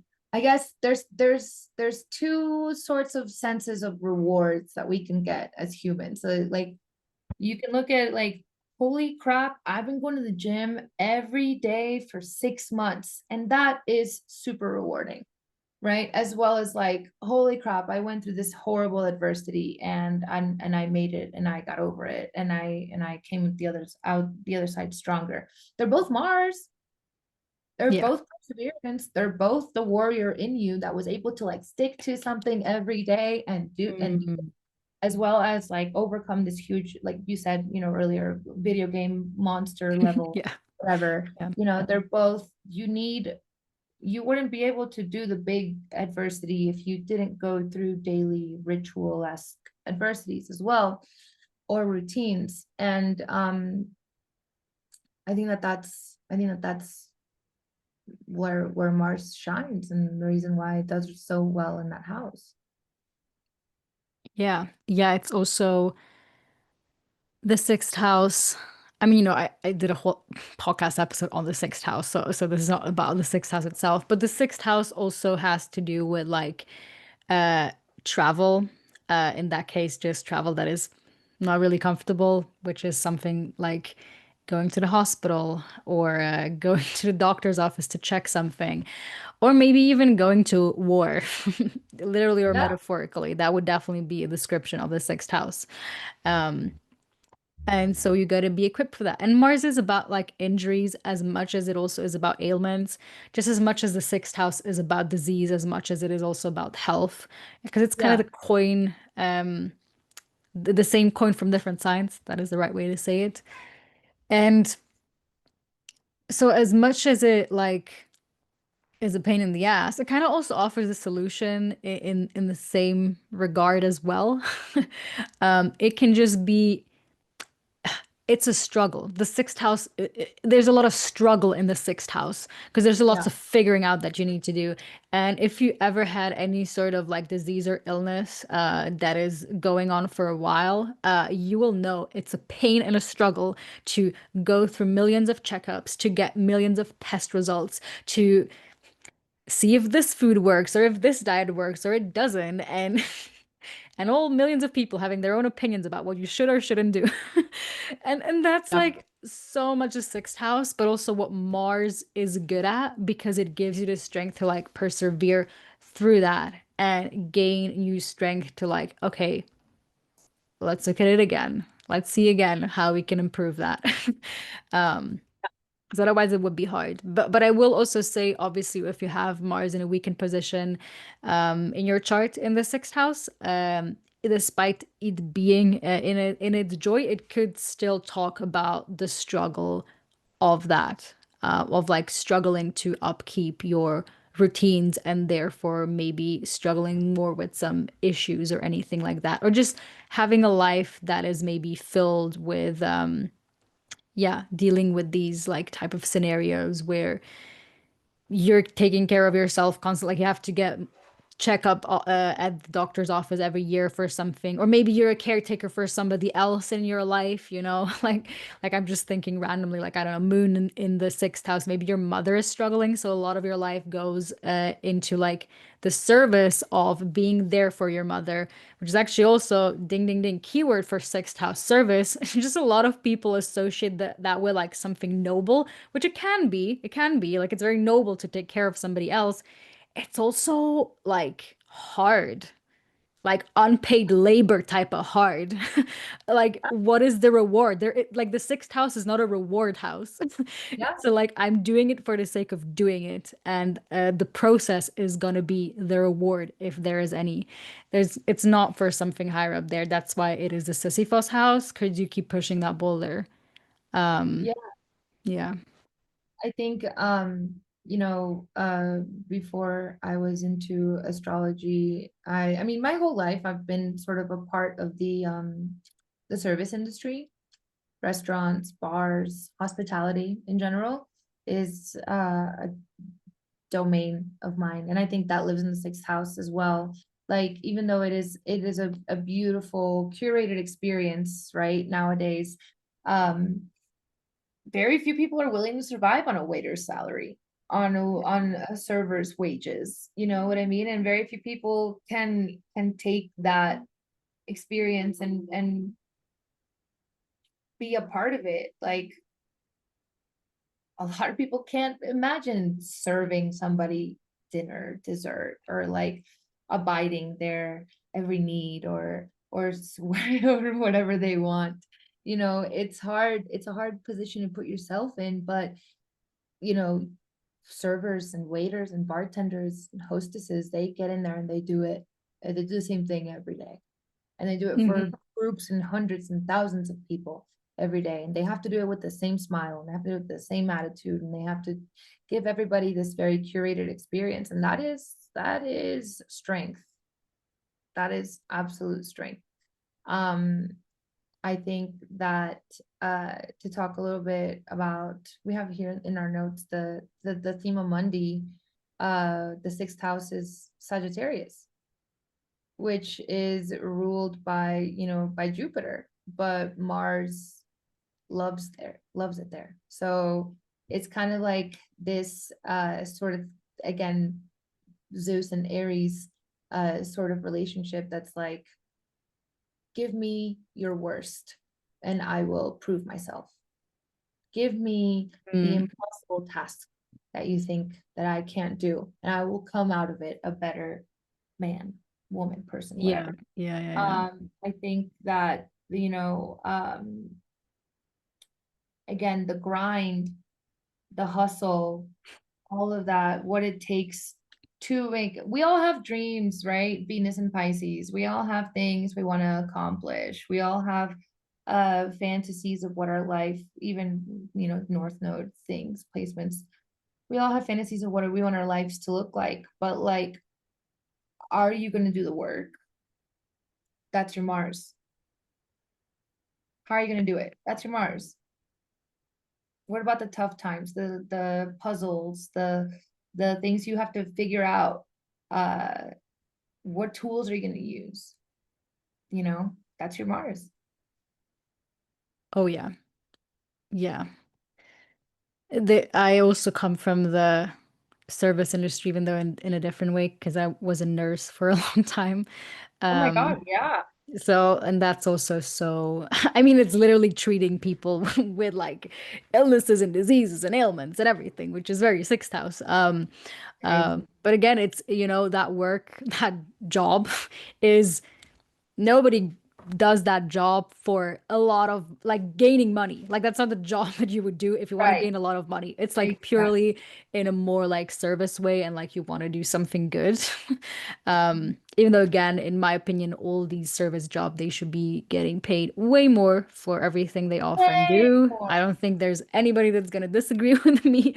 Not Um, at all. but there Not is at all. something about that again of that like yeah, and like you do a lot, and there's like you're not even met with a lot of like gratefulness, you know? Actually, a lot of ungrateful people there for for everything you do. So, and who's In gonna Texas, persevere? uh, It's gonna in be Texas, Mars. where I started my service industry career, servers in some states in the US, servers make $2.75 an hour. $2, $3 an hour. So Yeah, it's you work crazy. 8 hours. You've made 24 hours of what you're supposed to, like your fair wages. You literally have to depend on people tipping you. And that is so wrong and Yeah. backwards. It's, oh my gosh. I remember, she's gonna hate me for this, but whatever. She won't listen. My sister, I took my sister to a French restaurant one time, and it was like her first time, like at a very formal French restaurant. And she wasn't the most experimental eater, but I said, please, like, open your mind, open your palate, try something new. She goes, okay, I'll try the escargot, the snails. Yeah. Oh, and when the server brought them, she didn't say thank you. And I was like, what is your problem? Didn't I raise you better than that? She was very young at the time, but she's like, why would I say thank you? Like, he didn't make them. I was like, then you go to the chef's window, you pick it up, you get it, you burn your hands on the way. You know what I mean? You deal with the anxiety that if you drop this, yeah, your job might be over. Like, Mm. there's so many things that happen from that plate getting made to it reaching your mouth, your ungrateful little mouth, and say, you can say thank you. You can say thank you. It's that simple. It's that easy. So yeah, I think that if anyone can get through a service shift, it's Mars. I You need agree. warrior energy for that sort of job. I agree. And again, I hope one day, because all these jobs are essential jobs at the end Yeah. of the day. Oh my gosh, yeah. Um, and it's like, why would they get paid the least? It does not make any sense at all. Um, but anyhow, that's like a topic in and of itself. There's Yep. something there's some there's something else I wanted to say about the interesting relationship about like Mars and Jupiter. Um, First of all, they're next to each other in the Chaldean order. But secondly, I was thinking of how uh, Mars, in both of its domicile signs, is either next to Jupiter or trining Jupiter. So Mars in Scorpio is next to Jupiter in Sag, so they're not seeing each other, right? They're not expecting each other, but it has a beautiful trine with Jupiter in its other domicile, Pisces. Same goes for Aries, right? It's like next to Jupiter, Pisces, but it trines Jupiter, Sagittarius. So I feel like it kind of it's interesting when like thinking of that myth, kind of like backtracking here a bit of like how there seems to be something of like Mars and Jupiter where they can't fully see each other, but they're still like work well together. Um, that's just something that came to my mind, but there's nothing more I have to elaborate on that. Well, I think, if we look at myth, Jupiter is this very, I don't know. I look at Jupiter as like that friend you go to Las Vegas with, like that friend that you like, you're like, oh God, I know that if I go out with that person, I'm gonna stay out until like 4 in the morning. It's gonna be a great time. We'll write books about it. But like, if I have an early morning, I'm not gonna call Jupiter because is a little scary with the with the partying, you know, and I think that I think that Mars in a really weird and funny way, like Jupiter really feeds off of the energy that Mars gives and brings, and to some degree, Mars can even help Jupiter get organized. Like you know, hey, yeah, sure, we can go out and all that other stuff, but like let's make sure we're working towards a common goal, right? Let's make sure that that we can look at ourselves in the morning and not do anything that we're not proud of, right? Because Mars is proud. Mars has that courage to do things, to be seen, to take on the hard work, to do the thing nobody wants to do, because he wants to be able to say that he did it, that I did. That's a pride, that's a badge of honor. Yeah. Mars likes to wear that. So that's my 2 cents on that. Yeah, yeah. Yeah, no, that's great. Let's talk a bit about Mars retrogrades. Let's do The it. topic that everybody loves the most, retrogrades. Ooh. Um, you mentioned something before, which I think is interesting, that Mars retrogrades are kind of chaotic, or at least the pattern that Mars has with retrogrades is very like out of place. There's Unpredictable, yeah. It's very unpredictable. There's like with Venus, for example, we know in which signs Venus will like it's always gonna be the same what is it like 6 signs or something like that, if I'm not mistaken. Uh or 7 signs. Maybe it's I don't know. I'm And then not it's quite every sure. 8 years that it returns to the sign that it retrograded Yeah, in. like it's gonna like repeat the same cycle in like Yeah. a certain amount of years. With Mars, it's like not that at all. Maybe this year, maybe next year. We're not sure. How long is it going to be? They're never the same. He's very independent that way. Yeah, yeah. It has that interesting quality about that. And yeah, we had the latest Mars retrograde that we had was in Cancer, beginning of this year. We could say also end of last year. Yeah. And again, we already talked about it, so we don't have to like super deeply elaborate on that one. But in general, like Mars retrogrades are gonna put that focus a bit more internal again and kind of make it harder to do the Martian things. It's basically like the like if you want to go and run and do the thing, all of a sudden there's this person like stop, you can't go there right now. Figure it out. Yep. Like you've been doing your daily runs here. No, sorry, now you can't do that anymore. Yeah. And that's super freaking annoying for Mars and why Mars retrogrades can sometimes be a bit annoying in that way because it's like the stamina is not the way it usually is when Mars is in a good position. It's like it's harder to solve or resolve conflicts. Um, all of that is just kind of like slowed down and annoying almost. Like it's almost like I feel like Mars retrogrades can get very annoying. Depending on where it is in your chart, you're going to be super annoyed at these like topics in your chart that where Mars is going retrogrades in.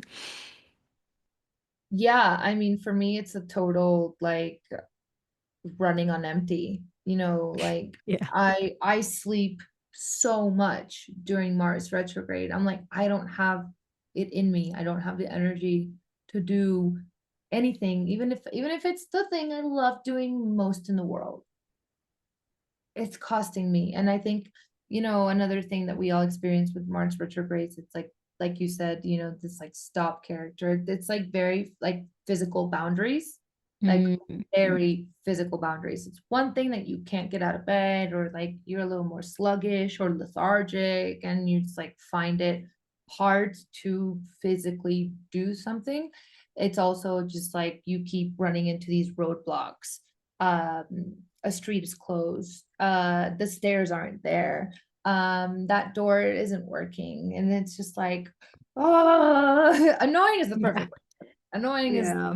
the perfect way to put it, because you can't get through, or like, you know what I mean, like you can't get through to someone, so like the conflict is, it stays in conflict, it never hops on over to that resolution piece. um you can't like uh get someone to understand your stance on something, right? Because at the end of the day, Mm. when we look at war, it's two different sides taking a stance on something. And Mars wants to like, I need you to understand my motive for waging this war, and that's how I win, ideally, without Yeah. carnage and blood. When it's like not being able to get through, and that person, that other side being like, nope, nope, Yeah, nope. pretty much. Pretty much. I was just thinking of like going back to the like gaming leveling metaphor. Mars retrograde is basically where you're like, you just gotta wait for that game update to be able to Yeah, get that shield, and you're like, well, what am I gonna do now? Like, I just have I to haven't even wait for gotten to that. use it. Yeah, Yeah, I I have can't to even wait. use I it. haven't gotten to use it. Oh, I yeah. can't level up right Oh, now. I can't So level up right now. that is, yeah, Mars retrogrades are annoying. They're frustrating. They bring up these notions, where, yeah, and a lot of that is also very sixth housey, to be completely honest. Um, and also, again, when I think of sixth house and like illness or injury, that's something that stops you. And that's also what Mars retrogrades are associated at, because you're going about your day and all of a sudden you get an illness or an injury. Well, now you're in bed. What are you gonna It's do now? all You can't go there. on your, yeah, you can't do your normal life things again. It's usually very annoying. Sometimes all of a sudden you realize how important your little toe was before it was not hurt. I never got to use it. Exactly. So it's like these things, right? Or like when your nose is like blocked and all of a sudden you realize you took breathing normally for granted. Yeah, That's a kind of hundred percent. that's kind of how Mars retrogrades feel like. And I will say, if you know, natally, because that's a different experience if you are born with a natal Mars in retrograde.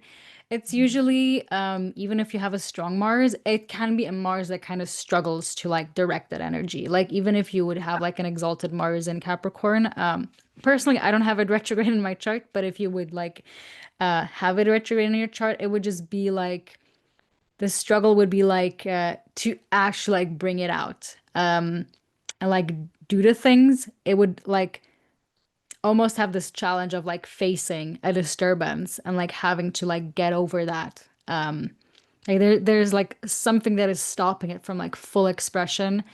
And so that's what people with natal Mars retrograde can tend often to struggle with, or have that you know, the quality of like war and conflict on a more internal level. Like Mhm. basically they're fighting themselves internally, or they're beating themselves up over it, or they feel like everything is my fault, like I gotta do everything, and come up with all the solutions. Or again, this like more passive aggressive route of like, yeah, not facing conflict resolution head on, but like in a more self-destructive way. That's often what like natal Mars retrograde people can struggle with. Yeah, and going back to, you know, Mars's function of cutting, of severing, of whatever, Hmm. sometimes when it is Mars retrograde, and when you're born with a natal Mars retrograde, you tend to cut yourself off from other people, right? You're like, Mm. get that lone warrior sort of thing, but like it's kind of like you don't need to do that on your own. You don't need to fight that battle on your own. You don't need to wage that war on yourself. Like there are people that love you and they'll reach out and they'll try to, you know, get through to you, but you're just like that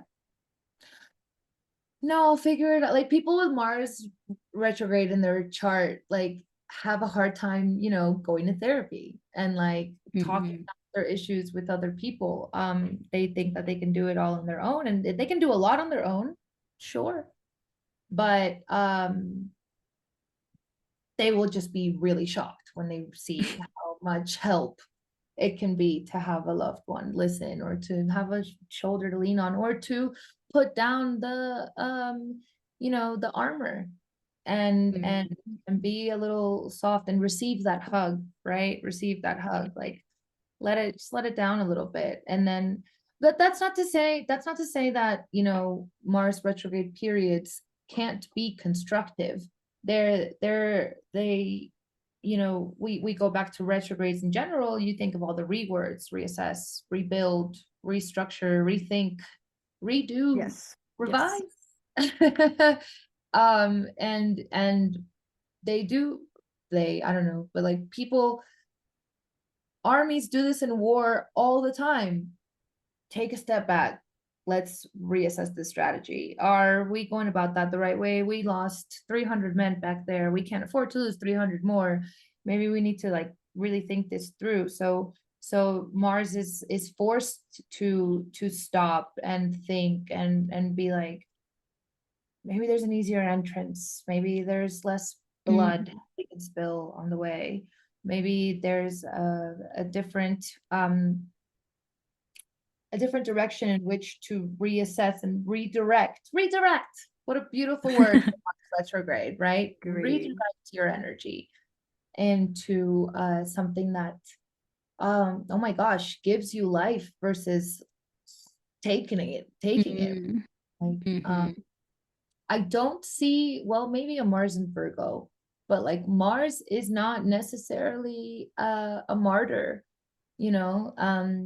They're willing to be on the front lines of a battle, but they don't necessarily want to sit there and suffer. Agreed. Chiron Agreed. thing more than anything. Agreed. Yeah. Or like a Mars in combination with Neptune type of thing. Yeah, Um, but yeah. yeah, that's not Mars alone in isolation. I agree. Yeah, and I can only bring it back to the to the gaming metaphor once again of like, okay, well now okay, you have to wait for the game to update. Well, cool, you can go on other side quests, like do something else, you know? Like Yeah, yeah. and just see what happens if you do something else. There's so many wonderful doors that can open that you wouldn't even know if you have just constantly been focused on that task. And it's actually also what a lot of creatives often tell what they need in their creative process if they're like getting on the edge and like they can't salvage this, or they get so angry at like they can't finish their painting or something. They just like go and do something completely different and completely You come different. back And that, wiser, right? You might come yes, back and you later, you come up with a different absolutely, solution. You've been absolutely. stuck. You've been stuck to go off of your video game metaphor. You get stuck. You can't beat that monster. You have a game update. You're like, oh, I can't go this way, and I can't go that way. Mm, I'm gonna go rescue that cat from that tree for that lady. exactly. I'm just gonna complete that side quest because I have all this energy and I have nothing else to do. And you do, and then like turns out that that cat was like, hey, here's, thanks for saving me. I'm actually a wizard, and here is Yeah. the weapon that you need to defeat that monster. And you're like, son of a. It was the cat. Yeah. So here we have it. Mars retrogrades are for side questing. Yes. Very, very much so. 100%. And I do really think that's what uh like that last Mars retrograde in Cancer, like going back to something that you were saying before, I think a lot of that was actually a lot of people learning how to ask for help and for nurturance, which is not the main focus of Mars, but it becomes if Mars is retrograde in the sign of Cancer where it's in its fall. The Yeah. the the side quest becomes how can I get more nurturance? How can I get more love? Maybe give it myself, maybe fill my own cup first, but maybe also start filling other people's cups. That's what for Yeah. me a lot of that Mars retrograde was. And in that case, it was actually very very beneficial. But of course, as a Scorpio rising, and also all the Mars, Aries rising folks, which are have Mars as their ruling planet, we're always gonna feel what Mars is doing. Um, so Mars retrogrades are always like pivotal for me, regardless. But I think that just goes on to show how that planet, like what it does in a retrograde, like you kind of come back stronger. Like every time I face a Mars retrograde, I feel like I came back like 10 times stronger because I Oh my was like God. side Yeah. questing or something. 100%. I experienced it in my 11th house, and uh I'd come up on 1 year of launching my channel, and I really that's when I started working with other astrologers, working for other astrologers. Like I really changed my networks. I really kind of like started cutting ties with people that like even in my close circle of friends, I put up a very firm boundary, and I was like, if I can't even mention astrology like around you, if I can't express myself in this very true face of me, then you're not for me. And you're like, I want friends that want my highest good, and I want people that want to help me get there. And if you're it's okay if you don't help me get there, you can still be in my life, but if you're going to sit there and like make fun of me or say that like shut me down every time I try to express something astrologically or even esoterically, then like snip snip, bye bye, see you later. And I lost Mhm. a lot of friends because of that, or I lost a lot of connections because of that, you know what I mean? But I also strengthened a lot of connections because of that, including the bond that I have with my sister, right? So earlier I told you, she used to send me Bible verses. I told her, please no more. She really respects that. And now, she recently was like, Mom found my birth certificate. And I was like, stop. I had her chart wrong forever. And she wanted to hear a little bit more about that, and I'm not allowed to delineate still, but she does accept it when I say it's very Virgo of you. That makes me so Yeah. happy. That makes me so happy that I have those people in my life. And if it wasn't for this last Mars retrograde, I wouldn't have been able to like assess that. So yeah, they can be constructive periods. Every retrograde can be, honestly. We're not meant to be going forward at all time. Mhm. Like, no, 100%. we'd be so tired. 100%. Yeah. I also have a story. I'm gonna try to keep it short just because it is, I could make it very long. But this last Mars retrograde was also extremely, extremely powerful for me. And some things I was like, I realized, like, Mhm. hindsight. Um, Right. but a lot of that Mars retrograde in Cancer in my ninth house, um, which is like it's trining my ascendant, so it's more pleasant, I guess, in that way.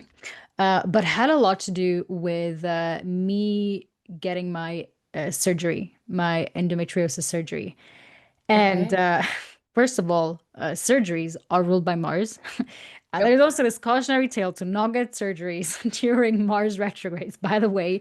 For that reason, I still ended up doing it during the Mars retrograde just because Venus retrograde was happening like just after that this year, and Venus retrograde in Aries in my sixth house felt more scary than Mars retrograde at the Yeah. end, like at the rear end.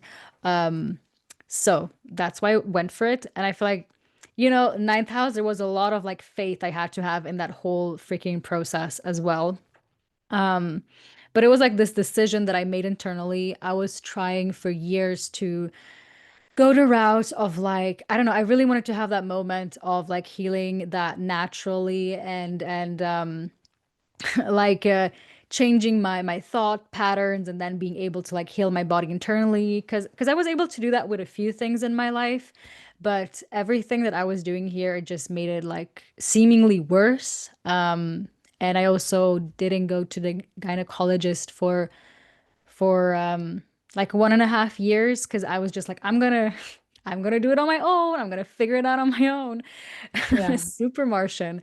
Um, and interestingly enough, when I got that diagnosis first time, is just when I entered my Mars first house Mars perfection year, and the moon was in Cancer, I think, on that day. So I don't know. It was just like a very and you know, Cancer, Scorpio, there's so much like energy around the womb. And like I'm Yeah. getting a surgery, Mars on the womb, Cancer. Like the couldn't be more literal for Mars retrograde in Cancer. Um, and I made the decision, but a lot of that was me facing my biggest fear, which Yeah. was being unconscious. Like there's people that have other fears. That's like my biggest fear is being unconscious and people being able to do things with my body that I don't know, like I'm not here present. Like that's so freaking Uh-huh. scary for me. Um, and I realized that like maybe just a few months ago, I'm like, that was such a ninth house process. Like I was wondering what that ninth, how, like Mars in the ninth house would be. And it was like facing my biggest fear of, I mean, Oh, getting the surgery, like from a bodily perspective, but like mentally, like doing something that I'm so scared of, super right. ninth house and super Cancer, like allowing myself to be cared for, allowing myself to go through that, like taking my mother with me, like planning that hospital visit. And luckily, I was insured very well, so I could go to like a private station, have my peace and my room Uh-huh. and the people that I love around me.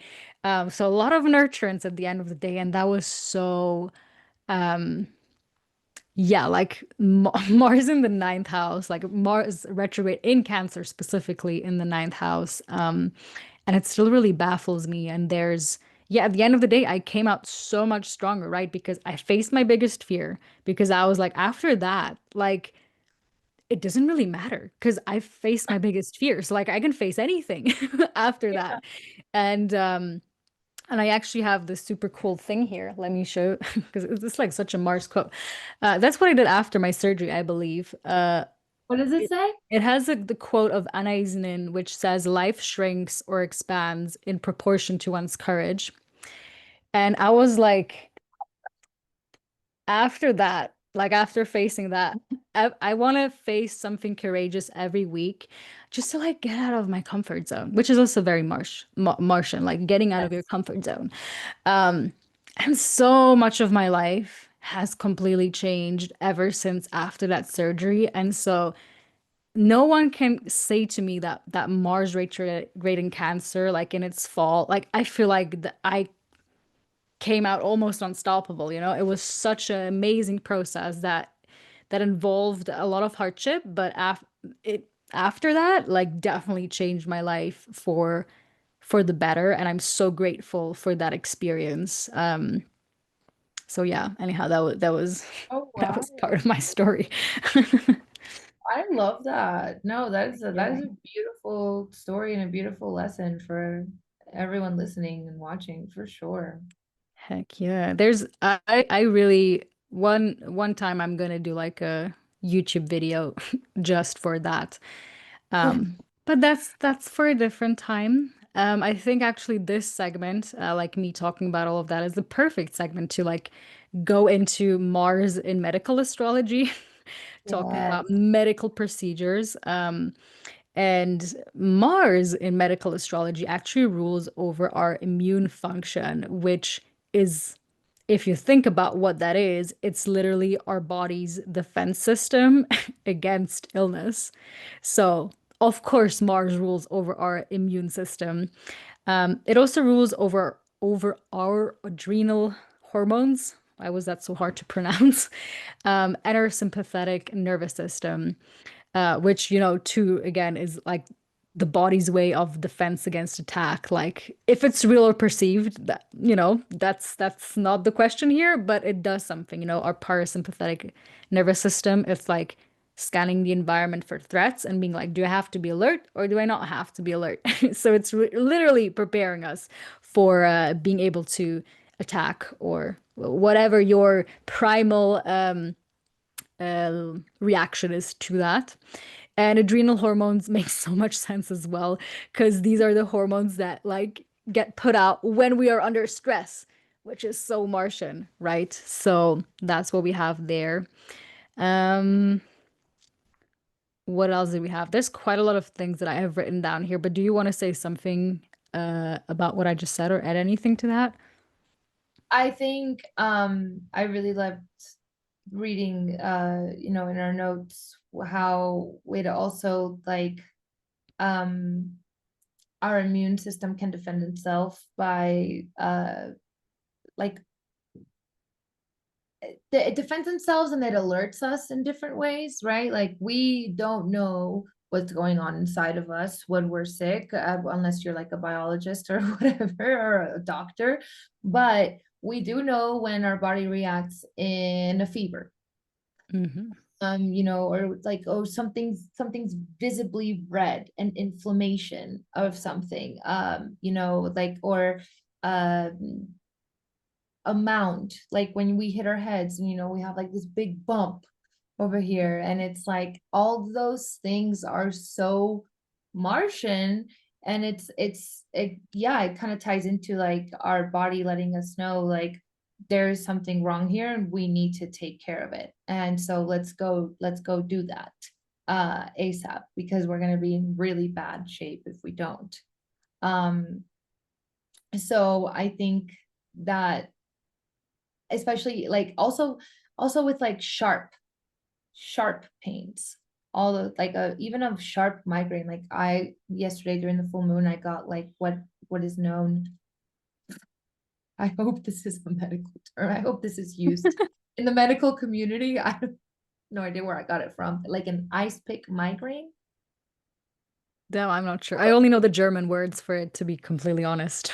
Yeah, that's okay. So an ice pick migraine is literally when it feels like somebody has an ice pick and it's Hmm. just randomly just like Yeah. you in, like it's like flashing pains. Hmm. Hmm. It's not just a headache. A headache is like, like at Yes. all times I'm in pain, hurts. So a nice pick migraine is like a jolt of pain randomly to your head.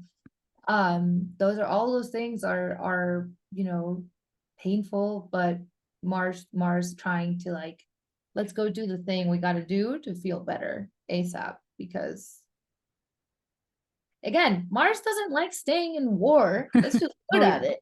It wants conflict resolution. It wants victory. It wants you to feel good on the other end of it wants you to see the other end of things. But yeah. Yeah, and I mean, fever is it's literally your internal uh warrior troop kind of basically going to defend your immune system. So Yeah. it needs to heat up so that the gosh, see, now, like I would like to talk about my nurse knowledge, but it's like I have all the words in German in my head. I don't really have them in English in my head. So excuse me here if I don't know exactly all the right words, but basically to fight off the like perpetrators, like the bacteria or whatever, like basically caused that infection. Yeah. Yeah. But just like from like that literal level of like it defending, like doing that in your body is incredible. And what does it do at the end of the day? It makes you stronger because now you have antibodies in your body for when you would get that disease again. It can do it much quicker, so it's efficient. So it's Yeah. like Through amazing. burning, right? Through burning, through Yes. fire, through heat expressions and things like that. Yeah. And I mean, to segue into that, the other beautiful thing that I think Mars, and it speaks stunningly to myth and everything that we've talked about, is blood, right? Mars Mhm. rules blood, iron, all of it. And it ties it back to Mars being the desire to live. The blood that pumps through our veins, courses through our veins, pumps through our hearts, like that is how our body finds the will to produce oxygen, to get up, to do its functions, to help us live and occupy this meat sack that we were, that our souls were given on this plane of existence, right? So I think that that beautifully speaks to Mars being yeah, desire and will to live. I agree. And blood also, blood carries so much information. Like Mm-hmm. I mean, that's the reason why we usually do blood tests to find out a lot of things. Yeah. One literally, if we are inflamed, technically, that is something you can find out through your blood.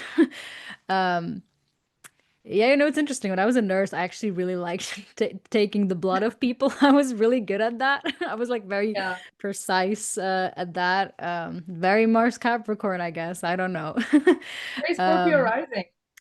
and Scorpio rising, probably. I Like agree. I know where to prick.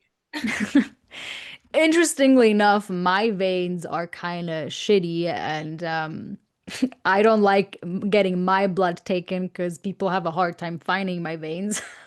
Yeah. So, so yeah, it doesn't mean that if you're good at something that it's the same backwards, but yeah, I really like doing that. And gosh, what else did I want to say? I mean, just blood. There's something about like when you see blood, like you know that you're alive. Like it's like this force of like, Yeah. damn, I'm alive. I have blood. Like there's blood. Um, and it's also again, if we go back to like, you know, Scorpio ruling over like the sexual organs, Uh-huh. and like everybody that has a womb, we do this beautiful process of shedding blood every month. That is so Martian. That is like Yeah. you couldn't get any more Martian than shedding freaking blood from your uterus every month. And the function of that is kind of your uterus cleansing itself Yeah. every Yeah. month. And then it's really like a beautiful process in this regard. I know there's a lot of like people have not the best relationships to their wombs and all of that. I've went through so many processes because of my like endometriosis diagnosis, um, and all of that. But yeah, like from like a medical astrology type of perspective, that's you could find that there from like just simply the process of like Scorpio ruling there. And like again, and you were talking about headaches before. Well, Aries rules over the head. So it would make a lot of sense that headaches would get associated with that. And there's also just since Mars has its joy in the sixth house, there's just something intrinsically linked to like Mars and disease and health in general. And you can often look to Mars, or also the ruler of your sixth house or the planets in your sixth house if you kind of want to figure out what your struggles in terms of diseases might be in your life. And if you do actually have Mars in a weakened position, it could also talk about difficulties in this regard, depending on which sign it is in, of course. It could speak to things like that. I don't know, I'm just thinking of an example like right now. I'm not sure if I have an example right now off the bat. I guess uh, let's do Gemini. Gemini rules over like the lungs and the hands, and all of that. Having a natal Mars in Gemini, it could literally mean like maybe there's like a harsh transit and like I don't know, your hand gets cut off. That I'm being super extreme here, but just to give like that's the example I'm thinking of right now. But it could also, of course, give you the potential of like lung disease or something like that, Uh-huh. and you having to be a bit more careful around yeah, smoking, or if you're living in a city or not. Yeah. So yeah, I don't know. Is there anything you're thinking of right now? I feel like my example was not the not the best here, but No, I mean, I think Mars energizes, right, as well. And I think that in a positive aspect, we can look to Mars when we're dealing with a health concern to again give us the energy of Mhm. tackling it, right? So many things. Oh my gosh, this is such a lesson for me. So I actually over the summer I fainted, right? My worst After fear. after a long day of like reading tarot at a festival and like I had a few glasses of wine and I was pretty tired and I just like was at a restaurant celebrating we had a good festival. It was a nice thing and I went to the bathroom. I felt the lights around me kind of like going dark and I just thought I was like, "Oh my God, I'm going to throw up. That's what's going to happen." So I'm going to go to the bathroom. Mhm. And on my way to the bathroom, it was lights out. And I just fainted. I just fell. I got up almost immediately, almost so much so that the doctor was like, "You didn't even really faint." I was like, "They're like, you didn't stay down." And I was like, "Okay." And it's like I got up and I was so dizzy. I was so confused. But I still knew my mission was to go to the bathroom.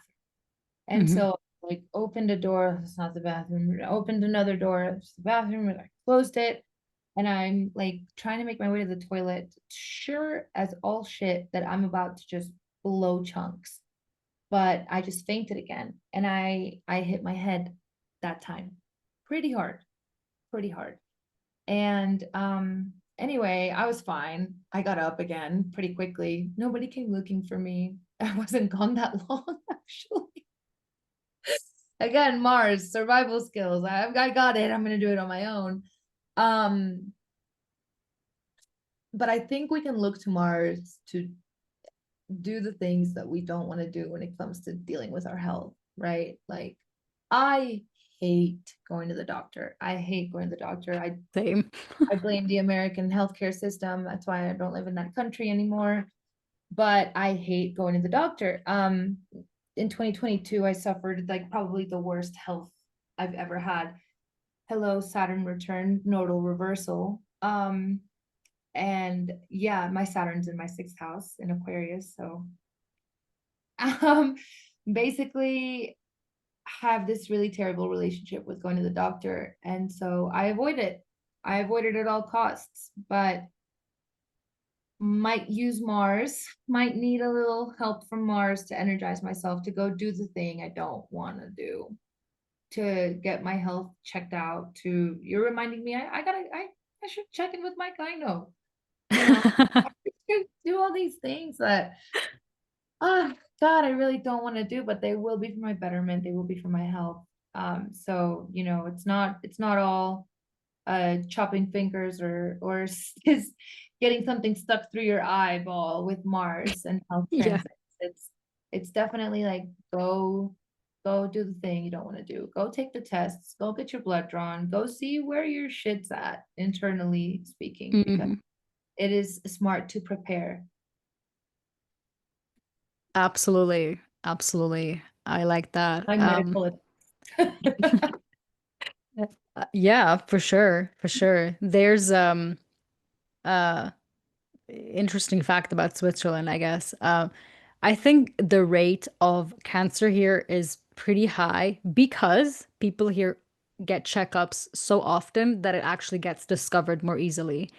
Um, like Huh. it would probably be higher in other countries as well if they would go check it out, check up on it more. But here, I don't know. I feel like Switzerland in itself is just such a country that is like, I'd rather get it checked out like prematurely. I don't know. Um, and so they figure out a lot of things sooner, which again is actually a good thing, right? But it also looks like the rate is like extremely high. Anyhow, that was just like a fun fact at the side. What It I just looks like we have cancer rates. Woo. You would too if you cared more. I mean, I didn't mean it in that way, but like I get it. Comparing it to the American healthcare system, where I think Yeah, again a no. lot of things you have to pay for yourself. That is not. I mean, you do pay for your health insurance here, like it's not like for free, but it's like if for free in that sense that like you go to the doctor and you have something you're paying for every month. So it feels like it's for free. But regardless, I'm not going to talk about the Swiss medical system right now because that's not relevant. But what I did want to say, because I also have Saturn in the sixth house natally, right, in Aries. Oh, well. Sixth house Saturn, woohoo! But what I wanted to say there, when I had my Saturn opposition, which was a long time ago, and Saturn was in Libra, almost can't remember it, but that was actually a time where the only time that I landed in the hospital as a semi-emergency because I had severe anemia with too little iron. So Saturn was like literally I did not have enough blood in my system and not enough iron. Like Saturn literally constricting the thing that Aries or Mars is like meant to be doing, happening on my Saturn opposition. So it's interesting to kind of absorb these, observe, not absorb, observe these transits and how they show up in our lives because they can, yeah, signal certain things and how they show up. It doesn't always have to be quite literal. It doesn't mean that every time that you have a sixth house transit that you're going to be sick, but it can express itself in that way. I actually, for the matter, ever since Saturn moved into Aries again, I actually felt better than ever. So I don't know what's Oh gonna my God. happen. I'm gonna knock on my wood, and I hope nothing's gonna happen because it's just the beginning. But yeah. Anyhow, that's what I wanted to say. Is there anything else you wanted to add to that? No, no, now I'm just like, I have to make a million doctor appointments. Get checked up. I mean, I work with like a natural practitioner closely because I don't like going to the normal Yeah, doctor, if I can say it that way. I have to find one. Yeah, like I feel like if you find a good one, it's worth everything. But you gotta find them. Sometimes they're like hiding. I don't know why. You gotta go on the Mars quest of Yeah, finding finding them. the healer. Exactly. Exactly. Well, talking about like finding things, let's go to our like last segment, which is really focused on like first of all kind of bringing this to a close and also doing it like on a practical level of like how to build a relationship with Mars in your day-to-day life. And then in the end, um Mariana is going to read the Orphic hymn to Mars because all of my guests are reading the Orphic hymns. I make them do it. I'm so excited. I'm actually so excited. So, yeah, I mean, one very basic thing, which you probably, if you've been following the series for a while, is just to sit down on the planetary day. For Mars, it's Tuesday, which is also today, by the way. Woohoo. Mars Day is Tuesday, and in a lot of languages, I believe in Spanish as well. You have it in the name, right? Because, like in French, is mardi. So, Mardi, martes, exactly. Day. Yeah. Yeah, so you can hear it there. In English, not so much, but it's Tuesday. Um, and if you want to go even a step further, you could technically sit down during Mars hour, which is really different depending on which time zone you are on. And I personally use Time Nomad to figure that out. It's an amazing app. Um, and you can just like sit down and talk to Mars and light a candle. You know, that's the easiest way is to just like simply light a candle and talk to any planet that you want to on their planetary day. And if you want to go a bit further, you could obviously do a Martian altar, which would involve, I don't know, sharp objects, red cloths. Um, is there anything else you're thinking of? We have on the notes burning, right? Burning of frankincense Yeah. is an ode to Aries. That's a really good one. Sort of like literally anything that you have that's made of iron, like Mhm. I'm trying to think of something safer, but a nail just Yeah, fine. yeah, that could Kind of definitely keeping work. that around. And then yeah, just making sure that like you do what I like to do on Mars days is like I will talk to fire, like I'll literally like strike a Mm, match and I'll just mhm, be like, holy crap, this is insane. Like I'll just admire fire for a little bit. And then I have here on my sticky notes for Mars days to get your body moving, right? Do mhm, something physical. So the first thing I do on Mars days is go for a coffee walk with my dog, get energized, just like getting that mentality to get shit done that day, mhm. really have that energy last throughout the week, hopefully. Yeah, yeah. Yeah, I told you before too, like Mars is usually my chore day. Like I do all the Yeah, house chores then because it's a good day to get things done. So use it in that, like knowing astrology is using the knowledge you have to your advantage. And 100%. yeah, again, b burning things is good for sure. But of course in a measure of safety. Yes. Martian rituals can definitely cross the line of like safe or not good. So do it in a safe manner. Maybe burn it outside on your balcony. Don't do it like in your house or have like a water bowl where you can put something inside. Just to be, on the cautious side. Better safe than sorry.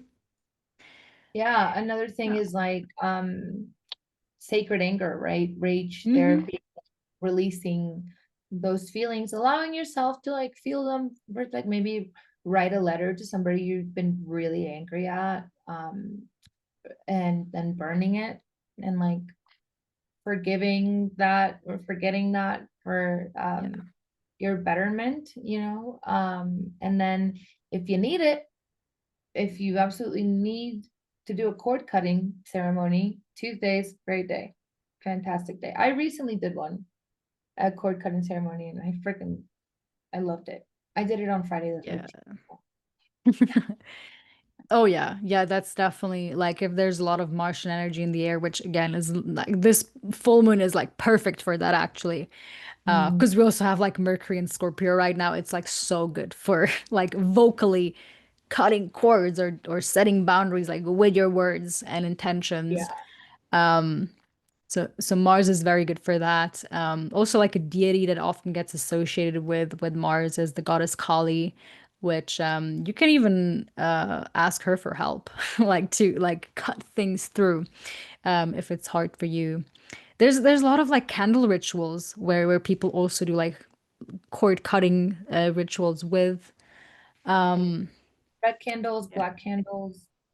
Yeah. True, true. Yeah, waxing rituals, things like that. Um, there's also like blood rituals technically with Mars, Can't legally recommend any of those. Can't legally recommend that. Although I would say as a woman with a womb that bleeds every month, you could do something with that blood, absolutely. And I can recommend that. That's definitely in a way that you can reconnect to your sexuality and primal nature. Yes. If you have the gift of that. Um, and actually, yesterday I was at this astrosomatics workshop of CISA, and because it was like the full moon, so we were actually like tuning into the energy of blood and like how does blood move? And Mm, so like there was like songs in a playlist and it was all of like tuning in and seeing like how does it move there and how does it move there. So Mars is really the essence of movement. And so yeah. moving your body in whatever way is connecting with Mars.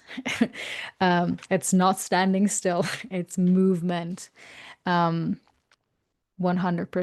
And even just, if you're doing any sort of high intensity workout, maybe you're just even breathing more deeply, just putting your hand on your heart and feeling your pulse, you're feeling Mars, Yep. like feeling your Yep. heartbeat, Literally. or the good old like measuring your pulse here or on your neck. Uh, that's feeling Mars. That's feeling the blood pumping through your body. So that's definitely also how you can connect with Mars in very simple ways. In very simple ways. Of course, also like martial arts, very Martian. Yeah. Yeah. Yeah. Is there I anything think else you're thinking of? if you practice tarot, just connecting with the Emperor card, Hmm. connecting with the card that represents Aries or Scorpio in the chart. Aries is the Emperor, Mars is the Tower, Scorpio is of course death, Capricorn is the devil in the Hmm. tarot. Like it's really like kind of Powerful confronting cards. those powerful cards. Yeah, yeah, yeah. Talking to them, connecting with them is a really good way to honor Mars and to, not be afraid of it. Yeah. Yeah. I feel like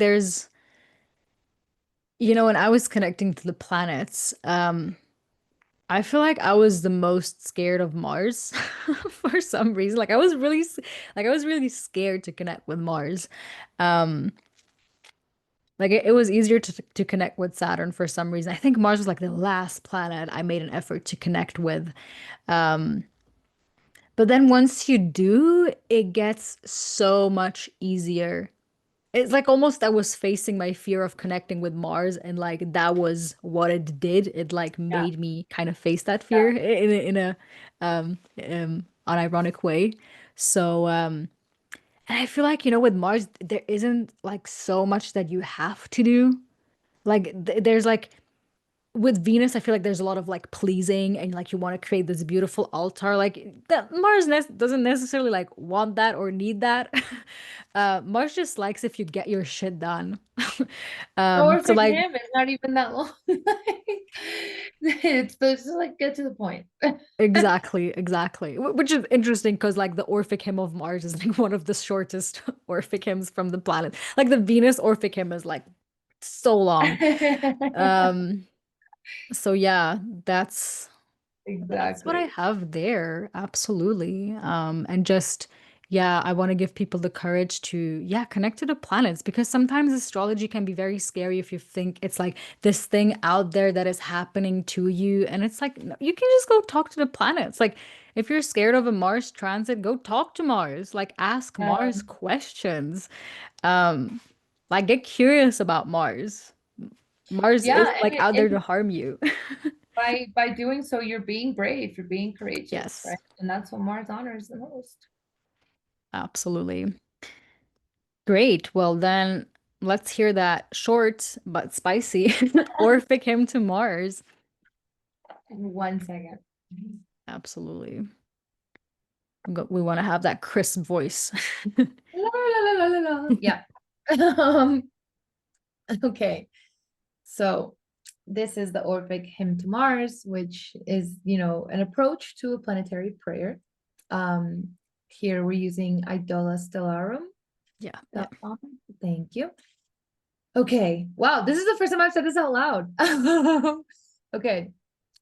Magnanimous, unconquered, boisterous Mars, in darts rejoicing and in bloody wars, fierce and untamed, whose mighty power can make the strongest walls from their foundations shake.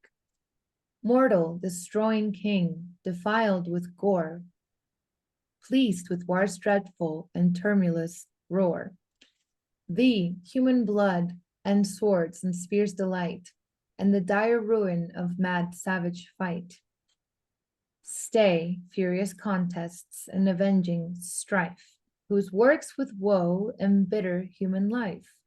To lovely Venus and to Bacchus yield, to Ceres give the weapons of the field, encourage peace to gentle works inclined, and give abundance with benignant mind.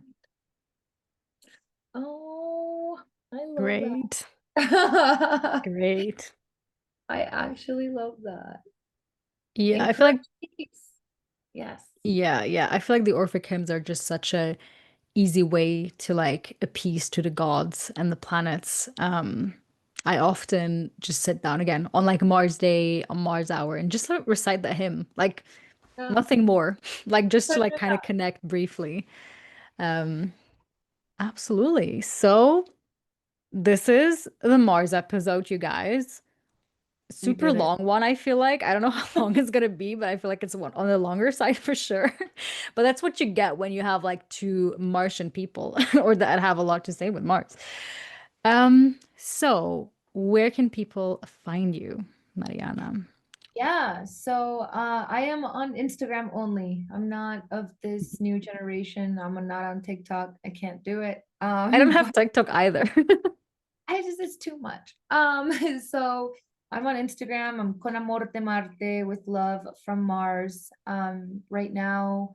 And well, I've just recently launched over the summer. By the time this episode gets released, it will be a while, but yeah, I'm super excited for this new offering that I am calling Surrendering. And it is a 4-week accompaniment with the lunar phases as well as myself, where we go through dealing with loss and grief. And it's sort of me doing my eighth house thing and accompanying people through the threshold that is grief.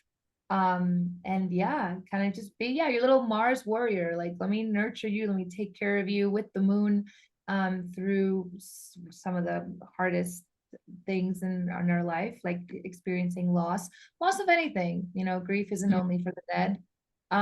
So yeah, that's like my highlight offer. Other than that, I do tarot readings as well. I'm very well versed tarot reader, an astrology student, probably for life. But yeah, con amor de Marte, with love from Mars. That's me. Great. I love that. And again, I said that before. It's such a like eighth house Aries thing to Yeah. do. And like to have the courage to bring up to like guide people through something like that. So I really love that. Yeah, we both have eighth house moons actually. So Makes sense. we're good at leading people through crises, I guess. Yeah, yeah. Um, Yeah, so to shout out everything here, I mean, this is going to be on Spotify and on YouTube, so depending on when you're where you're listening this from, you can check out either or, you can go and follow on Spotify if you're coming from YouTube, or if you're coming from Spotify, you can check it out on YouTube. There's more things on YouTube because the podcast episodes are kind of like Spotify only, just because they're so long and because a lot of people like to listen on Spotify. But on YouTube, I do weekly overviews and a lot of horoscopes and other things, so it's totally worth checking that out as well and like subscribing on there. And yeah, Jupiter is going to be released next because that's the planet in the next Chaldean order. And yeah, wait, what else do I have to say? Sometimes sometimes I forget. Well, basically, if we're always grateful if you have any sort of comments or Yeah. whatever you want to share. Feel free to share that either down in the comments below, but if it's more personal, just connecting to either one of us through DM or email or whatever. All the links, the how you can like stay in touch with us and stay connected are going to be linked in the description down below. Feel free to do that. Like we're here to talk. Again, we're eighth house moon, so we can listen to everything and everyone. um yeah, and even just like supporting this series, leaving a like, sharing it to anybody else that you think might find it useful helps out more than you know. Um, yeah, and otherwise, everything like on my side is under Resonance Astrology. My Instagram is also Resonance Astrology.